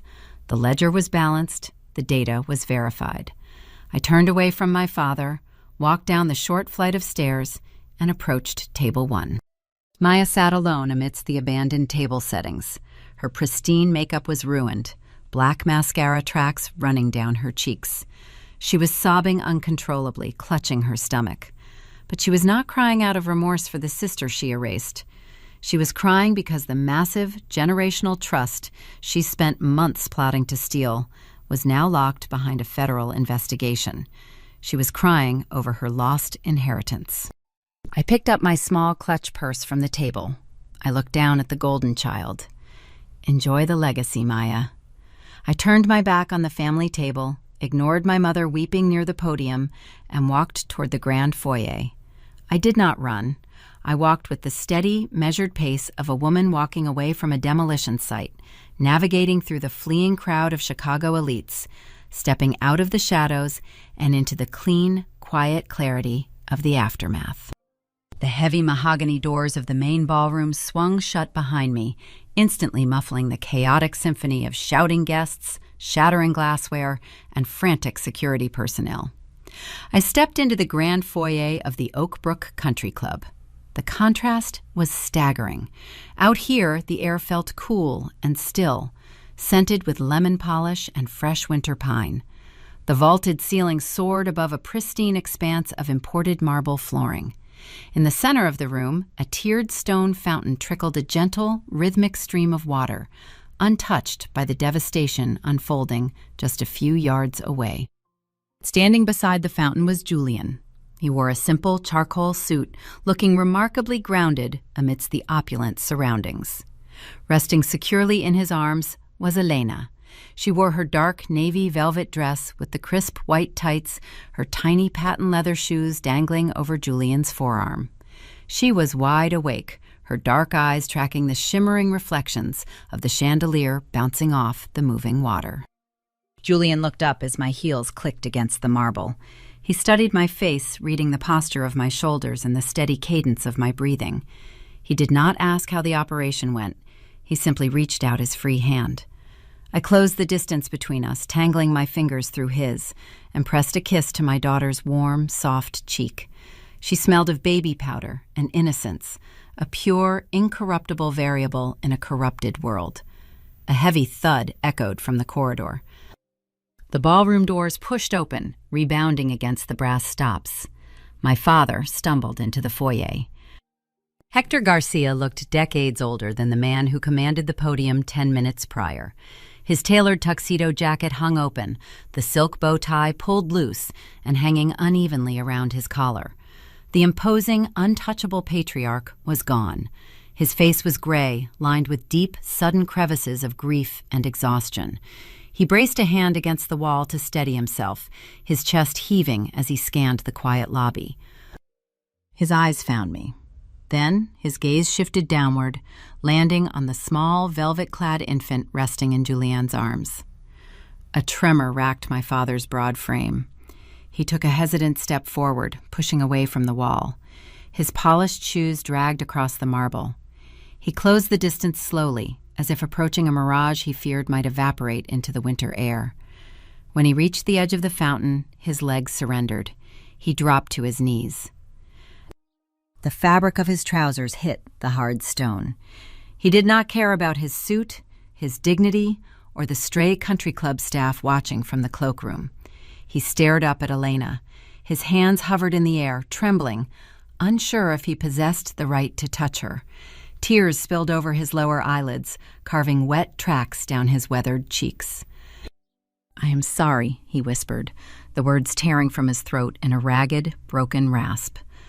"Layla, I did not know. I swear to you, I did not know. I thought you walked away. I thought I lost you." I stood beside Julianne, looking down at the man who built an empire but failed to protect his own home. He was a victim of a devastating fraud, yes, but he was also a man who allowed his arrogance to blind him to the truth. He accepted the forged letter because it was easier to mourn a rebellious daughter than to question the integrity of his obedient wife. I reached over and gently took Elena from Julianne. I knelt on the marble floor, positioning myself at eye level with my father. Elena babbled a soft, inquisitive sound. She reached out a tiny, curious hand, her fingers brushing against the rough fabric of Hector's lapel. He let out a breathless, weeping laugh, carefully cupping his large, calloused hand over her tiny fingers. I let him hold her hand. I let him feel the undeniable warmth of his bloodline. But the ledger required boundaries. "You can know her, Dad," I said, keeping my voice firm, devoid of anger, but empty of concession. "You can be her grandfather. I will not keep her from you. But you need to understand the new parameters. Sylvia and Maya are dead to me. They do not exist in my reality. I will never sit at a table with them. I will never attend an event where they are present. If you want to be a part of Elena's life, you meet me on my terms, in my territory." Hector looked away from the baby, meeting my gaze. He saw the iron resolve in my eyes. He nodded slowly, the tears continuing to fall. "I understand," he choked out. "I understand." The fallout from that evening moved with the ruthless, mechanical efficiency of a corporate liquidation. Mr. Sterling did not wait for the morning to initiate the legal strikes. Before the country club valet finished retrieving the guests' cars, Sterling transmitted the 50-page forensic audit directly to the regional directors of the Securities and Exchange Commission, copying the federal prosecutor's office. The investigation triggered immediately. Federal agents descended upon Brett's corporate offices, seizing servers and freezing every known financial asset connected to his name. The offshore Cayman Island accounts were locked, pending international subpoenas. The evidence I pulled from the legacy cloud server provided an unassailable roadmap of the embezzlement. Brett and Maya were formally indicted on multiple counts of wire fraud, conspiracy, and elder abuse.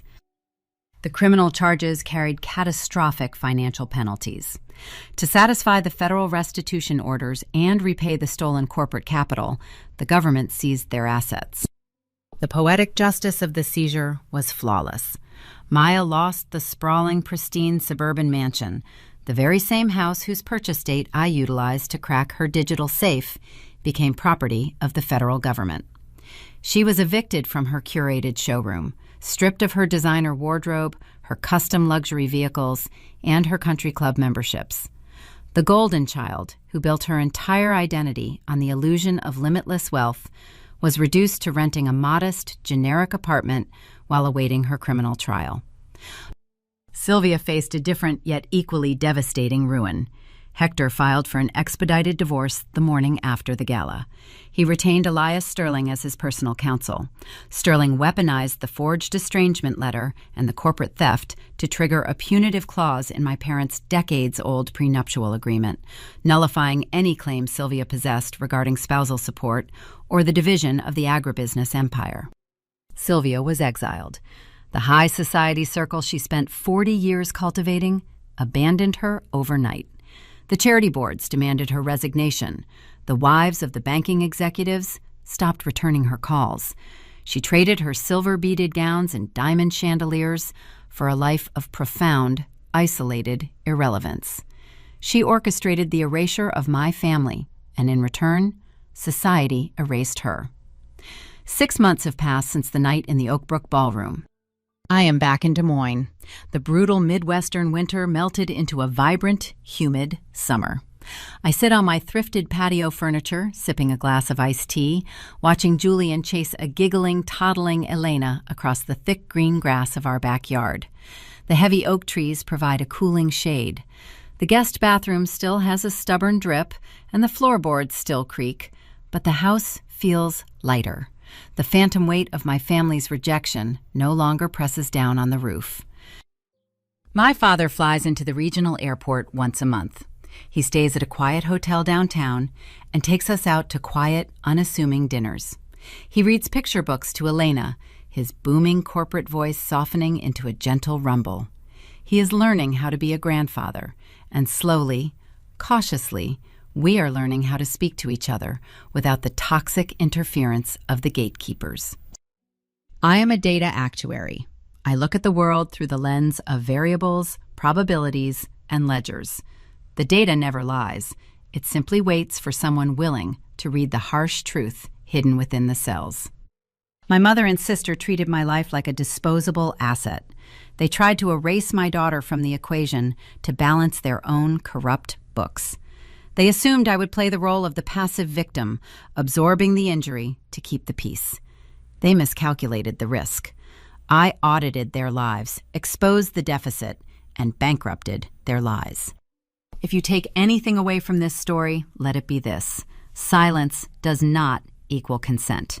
Choosing not to engage in screaming matches or petty arguments does not mean you are weak. It means you are conserving your energy for the final strike. Waiting is a strategic posture. When toxic people build a bridge using manipulation, deceit, and conditional love, you do not have an obligation to cross it. Sometimes the only way to protect your peace, your family, and your sanity is to strike a match and burn the false bridge to the ground. If you have ever had to walk away from the people who were supposed to protect you, if you ever had to gather your own receipts and build your own fortress, scroll down and share your story in the comments below. Speak your truth. Expose the ledger. You are not alone. When the dust finally settled on the Garcia empire and the grand Chicago estate was quieted by the sterile tape of federal investigators, the most profound tragedy left in the rubble wasn't the loss of millions. It wasn't the seized sports cars or the shattered social standing. The true casualty of my family's collapse was the realization of what happens when the American dream is built on a foundation of emotional bankruptcy. In American culture, we are often sold a very specific image of the traditional family. It looks like the Garcias from the outside: the self-made patriarch, the pristine matriarch, the sprawling home, and the children who seemingly inherit the earth. We conflate financial provision with family responsibility, assuming that if the college tuitions are paid and the trust funds are fortified, the job of parenting is complete. But looking back at the smoking crater of my parents' 40-year marriage, the lesson is written in sharp, undeniable clarity. Parenting is not a corporate merger, and children are not assets to be managed on a ledger. My mother, Sylvia, believed she was being a fiercely protective parent. She looked at her family structure the way a ruthless CEO looks at a hostile market. She identified her preferred successor, my sister Maya, and systematically eliminated the competition. But in doing so, she committed the ultimate sin of guidance. By shielding Maya from every consequence, by forging loans to cover Brett's catastrophic failures, and by actively erasing me to secure an unearned inheritance, Sylvia did not protect her golden child. She destroyed her. When you raise a child without the foundational anchors of honesty and fairness, you do not give them an advantage in the world. You rob them of the resilience required to survive it. Maya was handed everything: the limestone mansion, the designer wardrobe, the unearned status, but she was never taught how to build anything of her own. She was taught that deceit was an acceptable tool for maintaining comfort.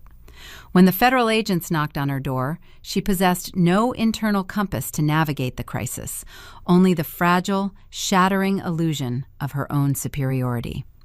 That is the tragedy of the golden child. They are praised so loudly for existing that they never learn how to actually live. And then there is my father, Hector, a titan of agribusiness, a man who could forecast global market shifts years in advance, yet possessed a devastating lack of emotional awareness within his own home. He represents a common, silent crisis in the traditional family structure, the patriarch who completely outsources the emotional labor of parenting. Hector believed his responsibility ended when the checks cleared. He allowed his wife to operate as the absolute gatekeeper of his heart. When Sylvia handed him a forged letter claiming I hated him, he didn't drive to Iowa. He didn't pick up the phone to hear my voice. He accepted the data he was handed because confronting the emotional reality of his family would have required a vulnerability he never cultivated. True family responsibility demands presence. It demands looking your child in the eye, asking the hard questions, and possessing the emotional intelligence to recognize when the narrative you are being fed does not match the child you raised. He lost the first year of his granddaughter's life not just because his wife was deceitful, but because his emotional complacency created the darkness where that deceit could thrive. Parenting, at its core, is a transmission of values, not valuables. Now, back in the quiet hum of the Midwest, Julian and I are raising Elena. We do not have a limestone mansion or a fleet of luxury cars. Our floorboards creak, and Julian grades history papers at the kitchen island while I run risk assessments on my laptop. But we are building a true traditional family, one rooted in the unglamorous, daily work of honesty and emotional presence. When Elena falls and scrapes her knee, we do not simply buy her a toy to distract her from the pain. We sit with her on the grass and teach her how to process the sting. As she grows, we will not shield her from the consequences of her actions, because we know that accountability is the soil where character takes root. We will teach her that fairness is not about getting the biggest piece of the pie, but ensuring the people at the table are treated with dignity. We are breaking the generational curse by refusing to let money dictate the volume of our love. There is a quiet revolution in deciding that your family tree will bend in a new direction. It requires you to look at the toxicity you survived, audit the damage, and actively choose not to pass the deficit down to your children. We all carry ledgers from our childhoods. We all have inherited debts, unbalanced emotional accounts, and stories of the times we were made to feel invisible by the people who were supposed to be our brightest lights. If you are navigating the shadows of your own family's history, if you are currently doing the heavy, silent work of breaking a generational curse, you are not walking that road in the dark. We are building a community of survivors who refuse to be erased. Hit subscribe and join us here at Revenge Order. Share your stories in the comments, because every time we speak our truth, we take away the power of the gatekeepers. Late at night, when the Iowa wind rustles through the oak trees in our backyard, I sometimes walk into Elena's nursery. I stand over her crib, watching the gentle rise and fall of her chest beneath the yellow knitted blanket. The house is perfectly still. In those quiet moments, I think about my father, sitting alone in a cavernous, empty Chicago penthouse, surrounded by the ghosts of a legacy he bought but could never truly afford. I look down at my sleeping daughter, and I wonder what she will remember when she is my age. We spend our whole lives trying to build a roof strong enough to protect our children from the storms outside, rarely stopping to inspect the foundation we are pouring beneath their feet. You can lock all the doors, secure the trusts, and control the narrative, but eventually the children grow up. Eventually, they open the safes. And when they finally look at the ledger you left behind, the only question that will matter is this: what will your receipts say about who you really were?